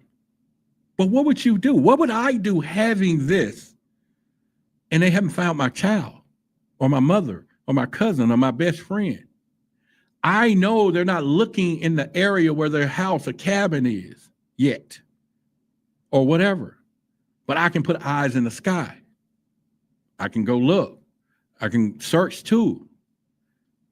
What do? Now, people are eating this person up. Now, I do know that this situation is going to make them ground some drones because they're going to be like, okay, now y'all see why we don't want them in the sky. But what do? What would you do if you had the ability to search and rescue and they're not finding people? So do you know what they did today? This is how crazy these people are. And then I'm going to tell you something else even worse next.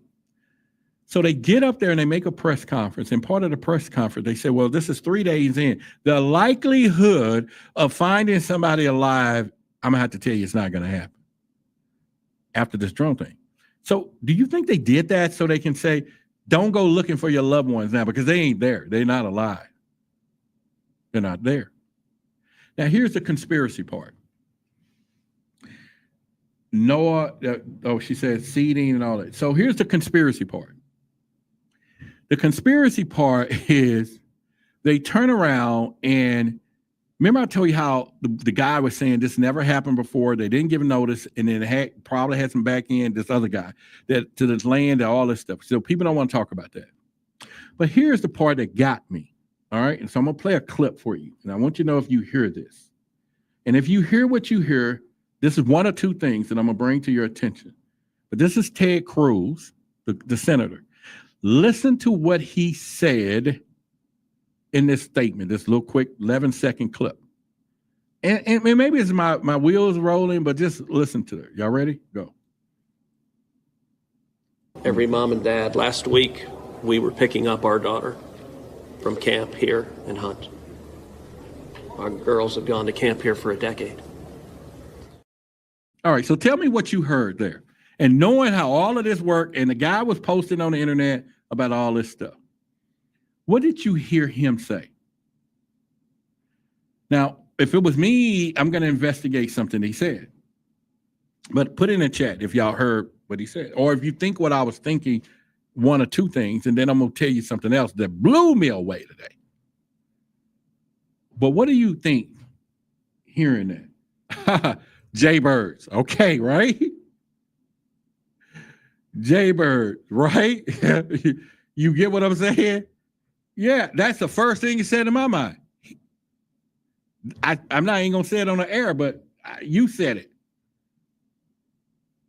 Yes, Cisco. You hear what I'm saying? Did y'all hear that?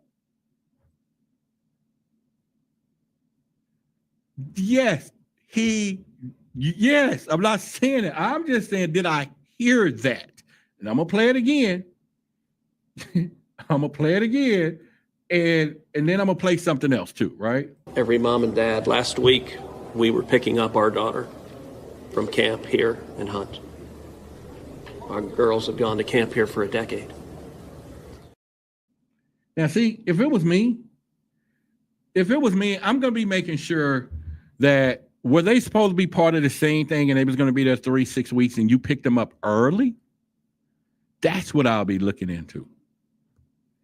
Did you pick them up early? Are y'all feeling what I'm saying? Oh, we picked ours up. Why on earth would you even say that? Why? And you better collaborate some stuff, baby. Yes, it does. Yes, it does. Yes, Dr. Strange, I'm agreeing with you. That's just my thought. I'm not saying it's real and true, none of that, y'all. This is just how we are. We're truth seekers, but I just thought, I'll play my little clip. Let me play my little clip. Doesn't that seem strange to you? You know what I'm saying? Does that seem strange? You know what I'm saying? That's all I would say. Basically, when I heard that, I was like, can you say that again? I'm sorry, what? That was exactly my expression. I was like, can you say that again? I'm sorry, what? And I'm like, what is really happening here? Now, what I'm about to play next plays with us next. And this is another question that I want to ask y'all. If your children was out there, we're going to go with the kids. If your children was out there, family member, family, whoever, and you want them to use every tool necessary, and you heard the one of the guys in charge say this, I'm going to play it, and then you tell me what you heard and what you thought. Okay, so I'm going to play this one. Let's go. And we're dealing with scammers. Victims' families are being reached out to saying that they have their kids pay me money. It's heartbreaking. It's absolutely heartbreaking. We're dealing with with mental health issues where people are calling saying they have visions. All of these things we're dealing with on a day-to-day basis, and we're having to vet this information, and it becomes very taxing on our people. We're dealing with with mental health issues where people are calling saying they have visions. I'm gonna play that again. We're dealing with with mental health issues where people are calling saying they have visions. All of these things. Now you tell me anybody in our community would have heard him say that, I would have got up and slapped him so fast. Wait a minute. You think a person with psychic abilities got mental health issues? That they're calling you and they have a vision that my kid is somewhere and y'all haven't found my kid yet? You haven't found my uncle, and you want to tell me that this psychic is telling you, and now you telling me that they got mental issues? And so you're not even going to play with this? And the CIA is known to use psychics? Dude, I would be like, you're going to roll out the swimming ducks, the Navy SEALs, the Goofy, the 101 Dalmatians, the whatever, and all the psychics and everybody you know to find these people. You're going to use everything necessary. And this dude says, we got people calling with mental health issues that are seeing vision. Okay, now granted, I know where he's going. I have got a lot of those calls where people be saying some stuff. I'm like, whatever. But in a situation like this, we still got to check it out. What do y'all think about that? Am I being too petty? Am I being too petty? I'm going to play it again, but that's what I read into it when I heard it. I'm going to play it again. That's what I read into it. So let me just play it again, and we go from there. All right. We're dealing with, with mental health issues where people are calling saying they have visions. All of these things we're dealing with on a day-to-day basis, and we're having to vet this information. Now, am I wrong? Yes, and please, I want to stand correct. If I'm nuts about that, hit me in the head right now. Go ahead, just boom, come on, Roderick, you're just crazy. We should not think that psychics and all these people with visions can help us find people. Even though we know the CIA used psychics, they used it to find down aircrafts in World War II, people that had shot down. They used them to find their locations, remote viewing. They did that exactly. It is in the books, it's in the record. It's a military application. And you want to tell me he's saying they got mental health issues? We're going to ignore those phone calls. Boy, you would think they at least try one or two. And if it had a good ratio, 50-50, I would have still believed the rest of them. What do y'all think? Maybe that's just me reading into it. I was talking to Judith today about that. I was like, Judith, what do you think? What do y'all think? They vet the info, meaning they are using psychics. Oh, that's what she's saying. Oh, okay. He's saying they got mental health issues. I don't know. I think otherwise.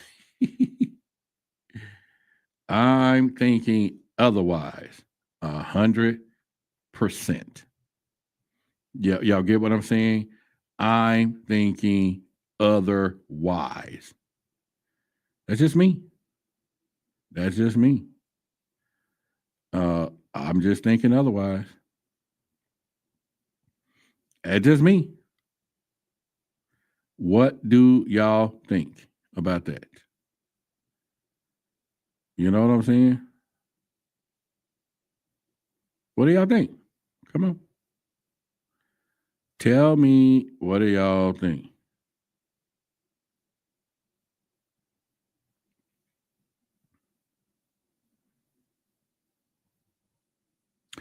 I don't know. I still don't know.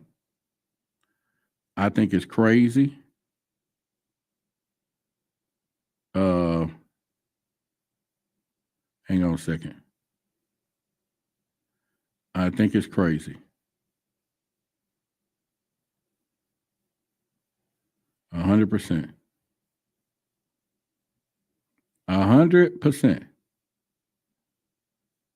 And I just think, hang on a second.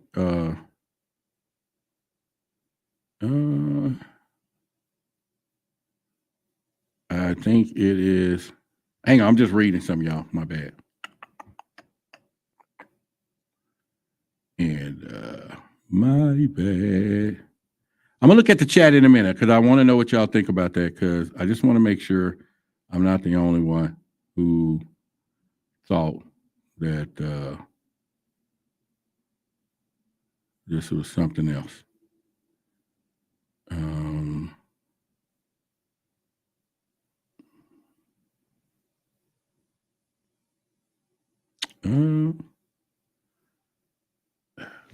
hang on. My bad. Hold on 1 second. I am trying to. So, I mean, I'm just saying, I think it's crazy enough that, the way they doing things, that it's just one of those things. I don't know. I think it's crazy. We are done. All right. So let's look. All right. So let's look in the chat here a little bit. Somebody's asking me, are we having call-ins tonight? I will put the number up, but we got to stay on conversation, and not that you won't do it, but whoever. If you come up in this, I do not want to go anywhere else other than where we are. I'm learning what YouTube wants and like and do, and we got to stay focused on what we're doing. Okay. If y'all agree to the rules of the administration of what we're doing tonight, then you got me. You got me 100%. We're going to go good to go.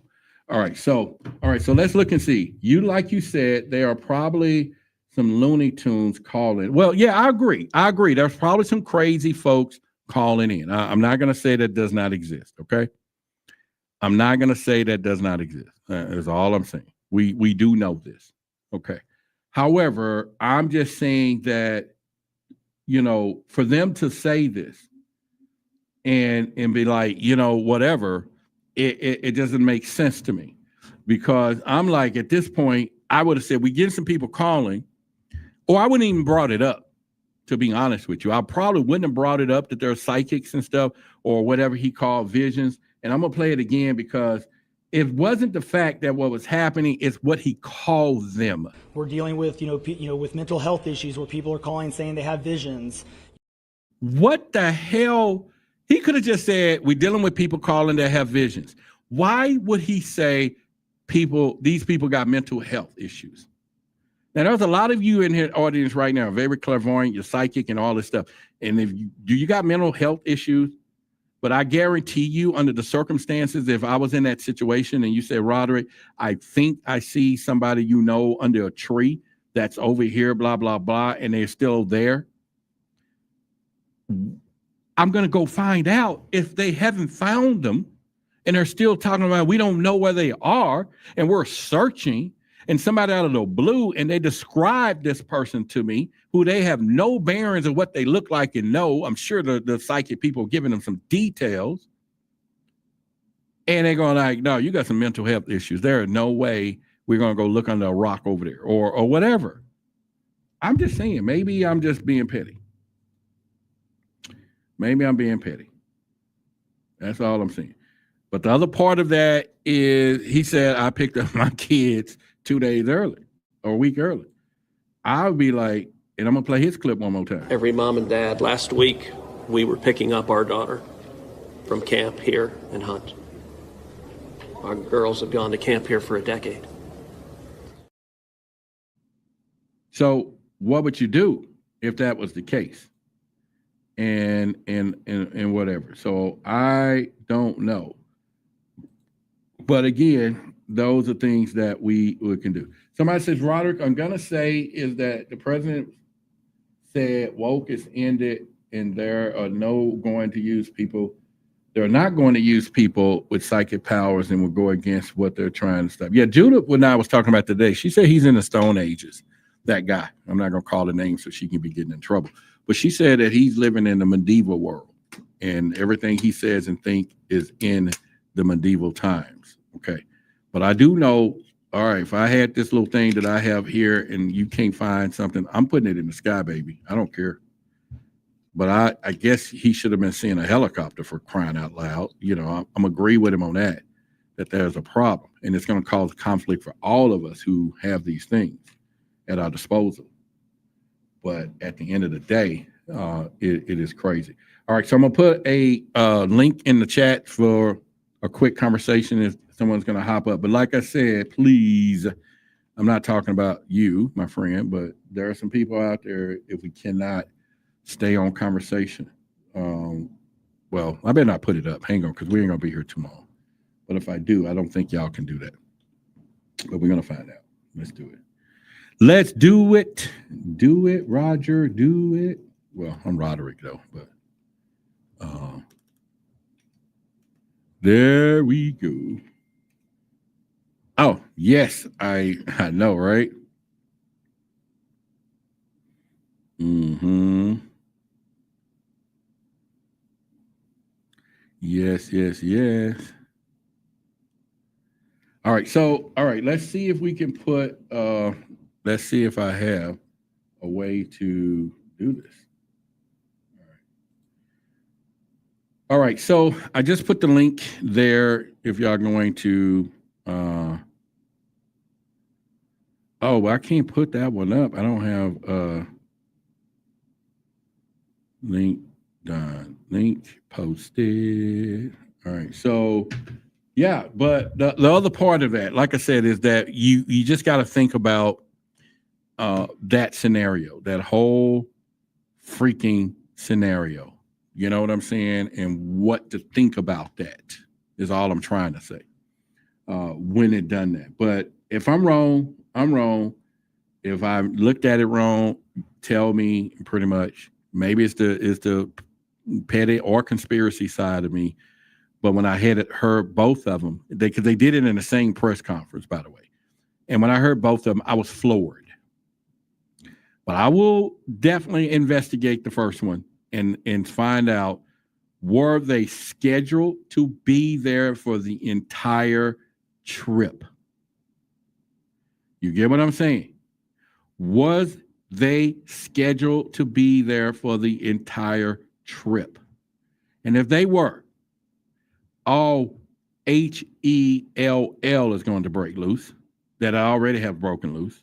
There will be no restrictions and boundaries on the conversations that we will have because they knew. And just like everything else. And she just said it, Ariel said it in chapter 13, that a lot of this stuff they know about. They know about. And I don't think that would be no different than what it is. At all, by the way. No difference. I don't think it'd be no difference. No difference. All right, so Miss Cairo, where are you at? Oh, she coming. Okay. So yeah, I Rooted said they both made distasteful statements. Yes. But you don't hear about it in the media because they're not going to play that game. But I'm sure there was a lot of people that heard about it. You get what I'm saying? I'm sure, quite sure, there was a lot of people that heard what they said. Okay? So, all right. Carol, what's going on? Oh, we got to turn that back off, that back volume, because we already know. I got you. I'm trying to look at your beautiful face on my TV. Oh, okay. Let it play then. Good Lord. I'm a wuss for it, but go ahead. Let it play. But first, before we go into what you're going to say, but what do you think about his statement, Cruz's statement, and the other statement? So I want to say this word, but I don't know if I can say it, so I'm going to dance around it. So text it, then I'll nod my head. No, I'm not going to say the word. I'm just going to use the owl. You could spell it. The owl. The owl. Okay. Yeah. Because we're illuminated, and so yes, we can see. We're luminous. Right? That's why I try to tell people we're luminous. That's why we wear the sun. And if I was standing in the front row and he's about to say that, he would think twice because he'd be like, "This dude got the owl symbol. I better not say it." But go ahead. If we're luminous, then we can see things in the dark that others can't see. So we're aware that timelines of things are going to happen. I was going to tell you, I'm going to send you this audio that I got from a specific letter, Anon. Okay. A specific letter, Anon, last year in the summer that talked about the military going to pow up some of the water reserves and underground areas because they were looking for aliens. I have a audio of that. I'm going to send it to you just so you can listen to it. You can decide if you want to play it or not, but Just like very interesting. You're beautiful in the chat. I don't think it's beautiful enough to give me some cash apps and stuff, but because I do. Hey, I bring good stuff. Do I get some? Yeah, listen. I think that you are well deserving of at least a $10 cash app. So I think like a $10 cash app would be something that somebody would do because they really appreciate all the time. If y'all understood how much time and effort this brother puts into, I was looking at how you look today. The video context looks fantastic. That's why I had to put it on the TV, because I was like, I don't know what you did and why it looks like a TV show as opposed to it looking like a YouTube video, but it looks fantastic. Well, you Some know new what techniques you did. I just woke up and smiled this morning and said, I'm going to give them something they've never seen before. And the sun came out. The sun came out, and then the clouds rolled on. And then I started singing, baby, baby, baby, baby. You know what I'm saying? I woke baby, up. Baby, and then the doctor said some stuff, and I was like, really? Seriously? So these doctors something else though. These are true. But anyway, go ahead. But so all right. So first of all, let's go back. So what would, as a parent, if you had kids, and if you didn't, but I know you don't, but if you sat there and heard him say, I picked mine up, what? I'm going to his office. I'm going straight. I'm going to the office. The press conference is over. Oh, I just picked mine up last week. And then if mine had been there already for a week when yours was there, knowing that mine is still there, yours would have been still there. You don't have a job anymore. Immediately. Security. You know what I'm saying? Security. You know what I'm saying? When I heard, I was like, did he? I played my little video, but this was my expression. I was like, Can you say that again? I'm sorry, what? You know what I'm saying? I was like, what? Did he just say what So I picked up the phone, I called Judy. I said, Judy, I can't believe what I just heard. Then I paused. I said, oh, I'm sorry. How you doing today? Because I was shocked. I was like, can you believe the two things I heard in this press conference just now? But that first one was, I picked mine up. Oh, you did? Oh, no. That's like the equivalent. Did you ever see that video of the Pope where the Pope it wasn't even a Pope. He's some kind of Catholic priest, and he was doing the baby's christening, and he popped the baby in the head, and the parents just stood there. It was on TikTok. I was like, oh my gosh. They literally was supposed to be blessing the baby, and he slaps the baby in the face. And I was like, because the baby's crying hysterically, and he's telling him, be quiet, be quiet. And then he screams, shut up, and slaps the baby in the face. This was that moment where he just says, oh, I picked mine up. We've been going there for years, and we just picked them up early. We just picked them up early.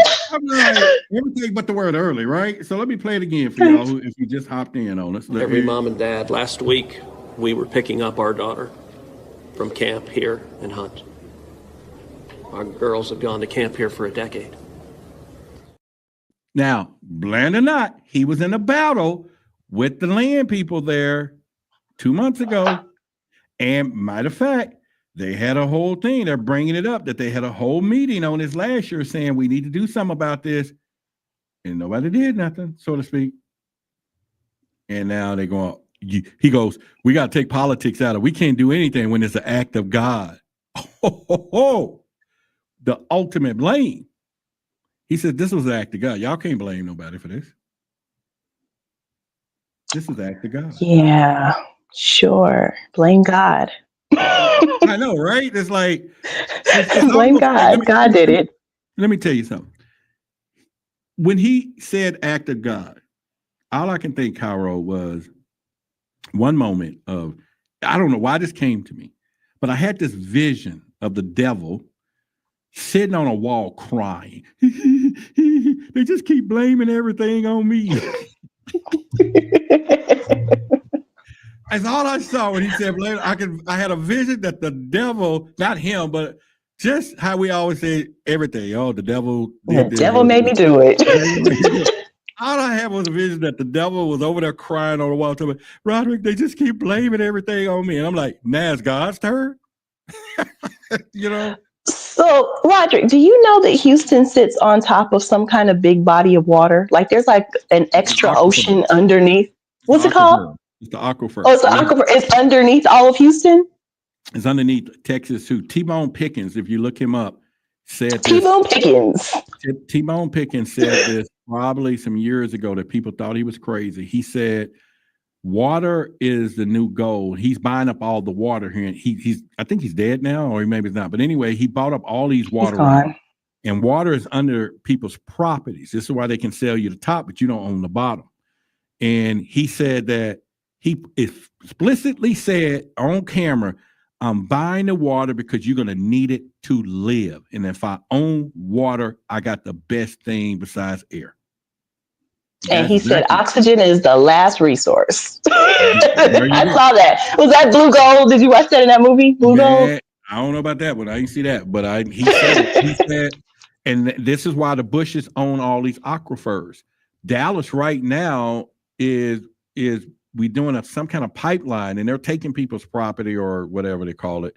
Oh no! They're trying to take a pipeline from here to wherever these whale out to bring in water, because water is it. Water is the main thing. You know, remember in Africa they were fighting over water, tribes, and of course I gave $1,000 to the Potter's House to build a well, and the family name for water, because they said the women over there was carrying water like 4 and 5 miles. And I don't know why, that I felt, I was like, oh, when a woman carrying the water on her head, I'm going to give it that. I walk down and supposed to get a brick and stuff, ask me what I do it today. But either way, all right. So the second part I'm going to play, I wanted your opinion on this, and we played it a while ago, but just give me your opinion. We're dealing with, with mental health issues where people are calling saying they have visions. All of these things we're dealing with on a day-to-day basis, and we're having to vet this information. Okay. So if you heard that in our community, knowing that I got one of my best friends is psychic, you get what I'm saying? And I'll be damned if something happened to me and Courtney call y'all up and say, I think Roderick is over here. All of y'all ass go looking for me there first, right? As a doctor of metaphysics, I literally am offended. And let me tell you why I'm offended. Number one, what he's doing is the same thing that they taught you in what was the movie called? Leonardo DiCaprio and not Insidious. What is it called? Anyway, so he says in the movie, if you plant an idea down deep enough, it'll be indistinguishable between truth and fiction. So this, if you hear it, you're seeding indignation. You're seeding a thought that is going to deviate from truth automatically, because people will believe you because you're an authority figure, aka MK Ultra. What is it? They're saying Inception. Inception. I'm saying Insidious. Inception, yes. That's how you didn't see it? We got a grammar box. But if y'all understood what she said, then it ain't no problem. I need to start saying that. Somebody told me the other night. And Damon, what do you put that for? Damon said he loves his channel. Well, somebody got a problem with Damon? Damon's my boy. You know what I'm saying? He was almost a co-host. I'm letting y'all know Damon was a co-host. He stood me up like 4 times. Anyway, that's another story. I'm still like hurt. Not hurt, but I'm like, dang. Well, not dang, but like, fuck. Not even that either, but like, whoa. Not even whoa, but like, what? Like, whoa. Not even whoa, but yeah, that. You know what I'm saying? I had to figure it out. All right. So, but anyway, the other part of this, but anyway, continue with the Inception story first. Go ahead. Well, conceptually, like, if you understand, I'm sure everybody here saw the MK Ultra experiment videos that are here on YouTube that you can watch for free, but they're planting a concept in the mind by saying words that sound innocent, but it's not innocent. This is what you call neuro-linguistic programming, aka the Manchurian Candidate. What neuro-linguistic, I studied this, I've actually taken a class on this. So you literally can train someone to behave a certain way by suggestively speaking to them and or touching them or doing hand movements. So you see Tony Robbins do this a lot. I always tell people, like, why do you see this hand? When they do that, they pull you at the heart, right? And then they pull you the second time, and then it's like, But anyway, continue. Yeah. So this is neurolinguistic programming. And so what I'm doing is I'm teaching you to think that you're doing what you want to do, but I'm actually telling you how to do it. You see this in a lot of movies. I think what is that movie called? All right, you guys out there, movie buffs. There's a movie that has Ben Affleck in it, and he is coaching some woman to do things mentally. He's a mentalist, and he's teaching her how to do things, but he's controlling her. What do you call that movie? It's something with the H. So that movie. But they have several movies out like this. Women call it narcissist, but Well, okay. So pimp.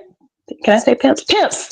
Pimps do this to women and men who want to be pimps, right? I've seen this like with a lot of female friends of mine. They'll get really obsessed and far gone with this illusion of this man, but the man is not really what they see it as. It's just they somehow or another have this cloak over their eyes, and they'll do absolutely anything this man says. A lot of can I say trafficking? Trafficking victims. No, I cannot. It's just ST or HT. Okay, so HT victims, those victims are oftentimes impacted by this exact same tactic. So you'll see them, they can even get pulled away. No, they call it something else where they fall in love with the captor. They call it right? Stockholm syndrome. Yeah, they over time fall in love, and that's why some of them won't leave after so much point or whatever. So yeah, it's a way to traumatize somebody. She said pastors do it too. Oh, very much so, very much so. Bring ye all the tithes into the storehouse, that there might be meat in my house. And then music is playing for you to do tithes and offering. Yeah, you're being trained. It's coaching. Or poaching, either one, poaching, right? So, so in the movie, right? So they have this place where he has a wife, right? And we don't really know, and I still don't know to this moment if the wife ever actually exists, because it's like a dream within a dream within a dream. You don't know when you're awake because you've been dreaming so long, you don't know the difference between the dream and reality. And so you're stuck in this mind space, right? So where we are right now, a lot of people don't know truth from fiction. They can't tell you truth from fiction, even if it slapped them in the face, because they don't know the difference. They've been living a life for so long being trained by media. You've been trained by, I always tell people I was raised by Bill Cosby on the Cosby Show. So my parents weren't home, right? But you're being trained by media. There are teenagers right now who don't know how to have relationships. I had an intern. She said that she literally was taught about relationships from YouTube. And I'm like, what about your parents? Her parents were married. Right? I was like, so what about your parents? But they're being trained by television. And so television being able, art imitates life or life imitates art. You literally are being trained by what you're watching. And that's why I keep telling people, guard your gates, because you don't really what you're receiving, because there's a programming you intentionally. Well, I mean, same thing with social media. It bags up, because you think about the TV, it's a frequency on a channel, so they're channeling through a frequency, and like you said, programming, and it just, all of it is part of television, right? We know that, all of this stuff, and it goes back to Hollywood and the Hollywood tree, or the wood, or whatever they call it, in the whole holly stick, in the whole mystical part of that. And I think that a lot of people don't pay a lot of attention to that. But again, to make sure I keep things in context so that the algorithm will keep pushing the video, we tie back into Ariel. She said that almost like there's nothing new under the sun, so to speak, right? And that all of the methods that we see today, because human civilization is so young, not trillions of years old, that we have been taught this, or now she's explaining that some of these ISBs are reincarnated and they know the drill. So they know how to assume power, or they train to assume power, or the religious side of things. Real estate brokerage can be overwhelming. What is that? Sorry, that was my background. Oh, okay, yeah. I thought you was talking because I'm looking forward and stuff. But so you, am I boring? I don't have your attention, or? No, I was trying to turn on my tablet so I could watch the chat Oh, okay. Well, you want me to just put it up on the screen? Because I felt right in that one moment, I felt like neglected, left alone, led astray. You Like, never have it's to worry like, about that. you get what I'm saying? Like that one moment, I was like, damn, did I say something? You know what I'm saying? And I can imagine you was in the chat, but you like right here. You know what I'm saying? I'm like, damn. Imagine Roderick, the other 200 Roderick, people in here, you know? Roderick, Roderick, you are YouTube's #1 successful alien hunter, conspiracy theorist TV show, talk show. Well, on all of YouTube. The Papa Smurf is looking wonderful, kind, and intelligent brother on. I mean, probably you like the only brother on here doing this, right? But listen, they used to say I look like Gerald Levert. This was back when I was younger. You do look like Gerald Levert. And I was on vacation one time, long time ago, with my little kids, and we was down at SeaWorld, and this guy walked up and he said, "Man, you look like Gerald Levert." He was working there. And I said, "Yay." And he was like, "What?" By the time I got down that dang on slide, it was people everywhere. They was putting me in front of the lines, all of this stuff. And I'm like, shit, we just try this Gerald Levert stuff. You know what I'm saying? Until, I start singing. Oh, McDonald had a farm. And they was like, "There ain't no Gerald Levert." So anyway. So he talked about Roderick. So anyway, in the conversation, like I said, to keep things, in case new people hop in right now, that's what I'm learning now. I don't know if you've been here to all 3 parts, but the alien interview, some of the things she said. Is there anything before we get out of here tonight that stood out about what Ariel says that we can correlate with life that you remember? Ariel said a lot, and she said a lot that I think is very high resonance. I was actually walking earlier when I was listening to you, and it was something that you were talking about that it was a super high frequency. And she was saying something about what the actual human body was like, like a doll body. Yeah, the doll body. And she said she was leaving her doll body. I was like, that is so interesting.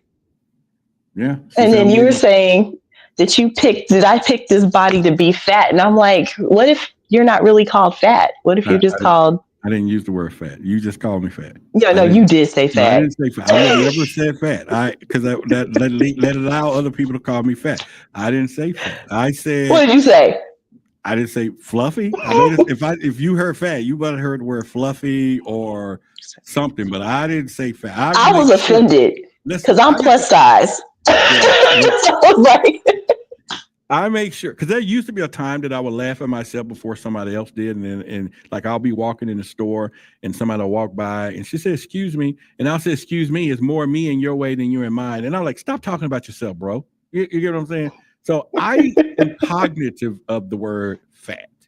I would have said fluffy, beefy, moistened, meaty, whatever word. Meaty. I like that one. Yeah, you know what I'm saying? I wouldn't have, I'm a little moist and meaty, but I wouldn't have said, unless you mean PHAT. And I just missed it. PHAT. That's the one I like. Yeah. I like PHAT. I'm curvaceous. I like that word. Curvaceous sounds kind of sexy. Oh, Damon, you funny. You are really funny. Funny. So she's talking about this doll, and you were talking about choosing to be meaty, right? Yes, so you were talking about the choice of the suit that you put on, right? And I think that's interesting because it's like, why would I choose this meat bag, right? So, but also, but go ahead. I was just thinking, like, why would we choose any of this, right? Because when I was young, I used to ask my mother, why would God make certain things happen to certain people, like bad stuff, right? And she was like, she didn't know when I was younger. And of course, I always go back now because it still resonates with me, Isaiah 45:7. So if in your highest mind, in your highest consciousness, right, you were saying, I already know what perfection is. Let me see what it's like to have perfection plus a challenge. So my challenge might be something in myself. Now, you're challenged by it because somewhere within you, you're discomforted by it, right? It may be physical, it might be mental, it might be something that you remembered. But the challenge is you getting past all of that for you to be whole with it, no matter what, and to find that true love vibration for yourself. I'm going to bring it back to love, right? So the true love vibration for yourself and finding that peace, no matter where you are on whatever level of your walk you're in. Did I just walk Yeah, myself always. into I'm not Oprah, but Kyra, don't come. I'm offended by Oprah. Well, hey, someone said they love curvaceous women. Okay, so they saying they love curvaceous One time. women and everything else. Dr. Strange said he's coming, so let me put the link back up in here. If he I love the people who love curvaceous women. Well, somebody else used the word. See, this is when Danny said voluptuous, right? This is. I don't want to be called you. They're talking about you though, right? Voluptuous and curvaceous and all that. Obviously, you're voluptuous. Yeah, but I'm just handsome, man. You know what I'm saying? Let me be. You know, I am. And by the fact, this is what I said earlier, Carol, because obviously I ate the food because I came in this world 6 pounds 7 ounces, and like most men, me too. Exactly that. And like most men, they would agree we've been spending our whole life getting back in there. They'll figure it out when they get off the show. They'll be like, what are you talking about? Going back 6 pounds? You'll figure it out. Okay. So PG, ladies and gentlemen, PG. So, but the whole point is that like I said, what she said, you know, we realize that we cause this stuff. This is the problem. People don't. And I get what she's saying. I ate everything. I did this. I didn't get up and go walk. I didn't go do all this. And I now know about it because when I was at the doctor's office, that's what I meant to say. Some of the things that they said, okay, you need to do this, or you didn't do this, or you didn't do this. And I started looking at all of the implications of things like, dude. But I will say this, though. I did for a moment get the thing that she said. I said, man, I don't want this little body out. Do I need to go? Right. And I'm not saying I'm going anywhere else. So, but you get what I'm saying. You look at it and like, whoa, what the hell?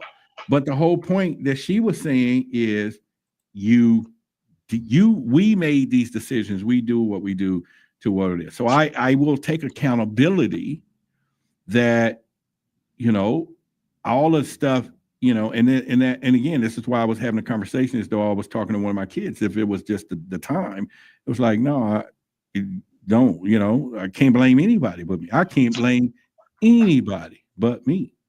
And now, not just to be saying that I'm fluffy, but could that mean any other situations that I have occurred, done, or whatever? Could I blame me for all of it? Right. But what if, I'm sorry, go ahead. Well, I'm just throwing it out there just to let people know, you know, it's no longer for us to, you know, blame society, or whatever. It's just now basically she's saying is that somehow the way I interpret what Ariel was saying is that somehow over time we have lost the ability of self-divinity. Like the imagination, we accept the illusions that I'm supposed to be this way because of those things or the pain or whatever.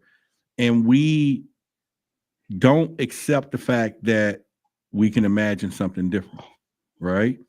And I promise you, I had this experience yesterday. So I went to sleep the night before, which was the night before tonight. It makes sense, right? It was the night before, so it works with the story. And I woke up in my little, you know, machine thing. I have a little CPAP thing, right? Okay. And I don't mind telling y'all, you know, either I'm going to snore with you tonight, sweetie, or, you know, whoever's listening, or I'm going to wear the little mask. What do you want? After we do what we do, but what do you want? Okay. And the other part of this, I woke up and the machine had a sad face and it said, like, I didn't get any sleep. Okay. And I'm like, I know I slept. It's 12 noon. I woke up at the crack of noon on purpose when I finished sleeping today. It was Sunday or Saturday. And I was like, okay. And today, though, or the last 2 days, I have felt that I'm in another timeline for some reason. You just said some stuff, right? And the other day, yesterday, I was like, this is a different timeline. A lot of stuff is happening a little different. Even when I went to the doctor's office today, one of the main nurses, I swear, I haven't seen him in a few months, but I thought it was a new person, another person. I kept saying, damn, this can't be her. But she knew me. Now, of course, she's looking at the computer. She knows my medical records. But then when I start focusing, it started looking like her. But it was a couple other things happened. I'm like, am I in a different timeline? I don't know. It's possible. Ariel says possible, though. I'm just saying. So what if Ariel was really just saying that, because the universe is mental, I always say that, but what if she was saying it's really the mental switch? Like, perspective is everything. Well, and that's so my point. in Yeah, that was my point. So in your thought process, if I am voluptuous, aka overweight, then that implies that there's something wrong. Are you saying I am? Is that you, or are you talking about me again? No, you again. No, I'm using you because you made the statement earlier. Okay, let me put it like this. I am not rich at the moment. Okay, so I am not rich at the moment. But prospectively, voluptuous, fat, curvy, and I'm rich. That don't even have the same impact statement. Yes, it does. It does not have the same impact. A skinny person is proud to say, I ain't rich. A fat person is fat and I ain't rich. It's a double. Same thing about that. You are rich. Okay, so case in point, right? These things are perspective. Damon said, oh, she said you did. See, they catch it on. They all catch it on. They catch it on. And if they catch it on, you know I'm catching on. And I'm the one being talked about. I didn't say that. Listen, fat and thin and rich or poor is perspective. And it ain't. It is perspective. It's perspective. It's perspective. What is rich? Don't believe what is Bernard. What is rich and what is wealthy, right? Because I'm rich in character, I'm rich in wisdom and knowledge. I'm actually valuable on the planet than money is. Hold on, Karen. Money, I'm allergic. Hold on. Bullshit. I'm just allergic. Money is called fiat currency, and it means fake. It is a promissory note, a promise to pay, which means you've never been paid actual money unless you got gold or silver or minerals. I agree. So money ain't everything. You're really broke. Listen, money ain't everything. I want everybody to know that. But however, conjunction, junction, what's your function? However, Schoolhouse Rock. I got to take y'all back. Money ain't everything. But I rate it right up there with oxygen. So perspective is perspective. Yes. Yeah. Energy is currency. That's right. Who said that? Angela. See? Currency. Y'all give me all y'all. That's what it's called by definition. Y'all send me out. Hang on. Let me cash. I'm gonna put the cash app on the screen for those of you. Oh yeah, cash app. That $10 we were trying to get. Yeah. Cash app. Everybody clap. Cash app. It ain't nothing to cash y'all. App. That ain't y'all cash out me some virtual coins. Okay. Come on, Damon. That's what I'm talking about. See, there are more people that agree. What do you say? Wealth is health. So if your health is bad, you're poor. Okay, I figured that out at the doctor's office. So y'all just rubbing it in left and right. It ain't fat over here. You ain't healthy. Okay, all right. You know what I'm saying? Keep it coming. That's all right. But when them aliens come and they want that healthy, lean meat, they're gonna eat y'all up first. Yeah. No, they're definitely gonna eat the thin person first. Like when the aliens come, they want all you healthy, Damon-sized folks. Okay. Yeah. So you're gonna be the first one. Me, they're gonna be like, nah. Look, you know what I'm saying? But y'all look at that. We're gonna take y'all quick. Come on, K-Pack. K-Pack said voluptuous means having an attractive body, brick house for a woman, Cairo, gorgeous. And thank you. Big kisses and smooches to you, K-Pack. Well, K-Pack, male or female? Because we don't know. But if that's your line, then that's cool. But yeah, now, it's a compliment. KG is my boy. He says, love my brother, Rod. You know, I'll see you on the next show. He's leaving. He's in a whole nother country, y'all. He's like in South Africa somewhere. Peace, KG, wherever you are. Shenada said, you don't look fat. You look comfy. Whoo, I love that. Oh, you got to be blushing now. Okay, and cuddly? Cuddly is a good term. Now, wait, can I get a poll from the women who love cuddly men, right? Cuddly man is a cuddly man. Cuddly men are valuable, especially in the wintertime. Who loves a cuddly man? Women love teddy bears. People don't think that. I said that to you first. I love teddy bears. Stop it. I'm an all-purpose man. I ain't just winter. I'm spring. See, you a dump. You gonna dump a man like me in the summer beach time or in the winter time. In the winter, come on, cuddly. But in the summer, you're over here with Jake. You know what I'm saying? Y'all got to read between the lines when you ladies say these things. You got to be 4 seasons. Cuddly is the best. I'm 4 seasons, baby. I'm 4 seasons all the way. 4 seasons. Thank you, Cristobal. Shenandoah says, cuddly is the best. Oh, my God. See? Well, cuddly is the best. Well, at least she didn't say winter and specifically had it as a tool versus individuality. You know what I'm saying? It was a tool, wintertime for you. You know what I'm saying? And everything else. So David said we're the cuddly aliens. Yeah, right. Yeah, I'm kidding. Right here on the screen. Listen, all right. It is time for me to get ready to go. And I appreciate you popping up. And thank you for having me. Okay, so tomorrow. Yeah, all right. So we'll talk. All right, so tomorrow, I'm gonna be on Forbidden Knowledge at 8:00, y'all. And then I don't know if I'm gonna start the book Theologia Prophecy, but I think I better start it here Wednesday with us. And then I'm gonna try to get and I'll put it up in the Patreon so that y'all can download it there. It's a really good book. It's gonna really go into some of the stuff. Not here. It's like it takes it on to a whole nother level of beings and everything else. But it was about an alien that came, took him to another universe to show him life and everything else. And he told his story, which was really good, by the way. And so we're going to go over that and pretty much from there too. I think it's, but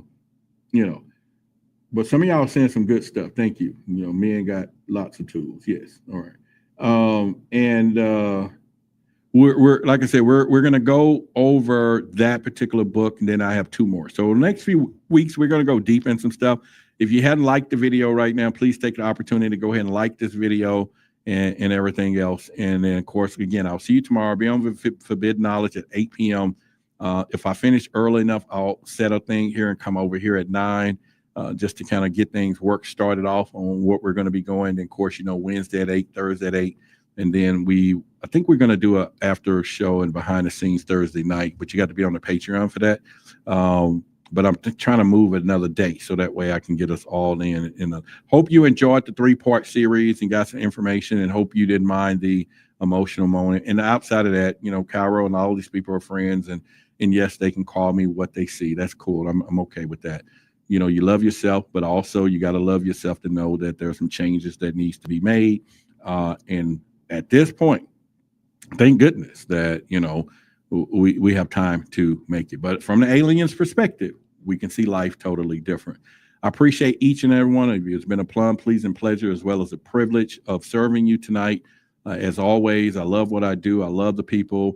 Remember Saturday, this Saturday, the 19th, we're going to be at the park, or at this week, I'm but I got a location that we need to go look at indoors at a facility. So I'm gonna go check that out this week. And if that's something that we should do, then we will move inside in the air condition. But in the meantime, this is the time, just let you know. So Saturday, July the 19th. So if you are in the area, in Dallas area, you can text or email contact@whythebigsecret.com, and I will put you guys on there. And pretty much, but we're going to have a great time. We're going to chill and everything else. And I'll see all of you then, the ones that's here in Dallas. And then this will be the first of many. We're just going to, roll together, chill, get to know each other. And then we will take it to the next level. Charles is in the house. Charles, I'm going to give you a call, you and Helen tonight, as soon as I hang up, but we need to catch up and stuff. And pretty much. So is it all right? I'm gonna call you in about 30 minutes. Let me know if you get the message. So, but anyway, we will definitely, like I say, enjoy some stuff. But anyway, so let's keep this thing going. Let's keep some stuff going. And I will see y'all. I'll see y'all in another tomorrow. Tomorrow is today. Let's roll it. Why did Ruby shoot Oswald? Was there a conspiracy? In a world shrouded in darkness and obscured by deception from the big secret keepers, a burning question ignites in the hearts and minds of truth seekers. Why? Let's dive into the abyss of the unknown. Challenge the limits of our understanding. This bizarre sequence of double killings raised great questions. Who actually fired the shot that killed Kennedy? Pierce the veil of secrecy.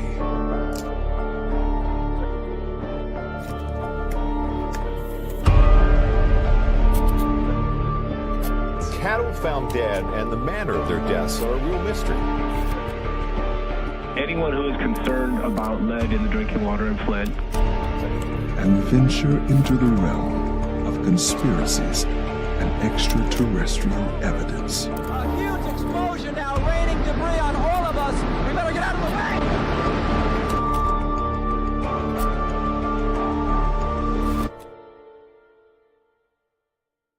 way. Let us consider the question, why the big secret?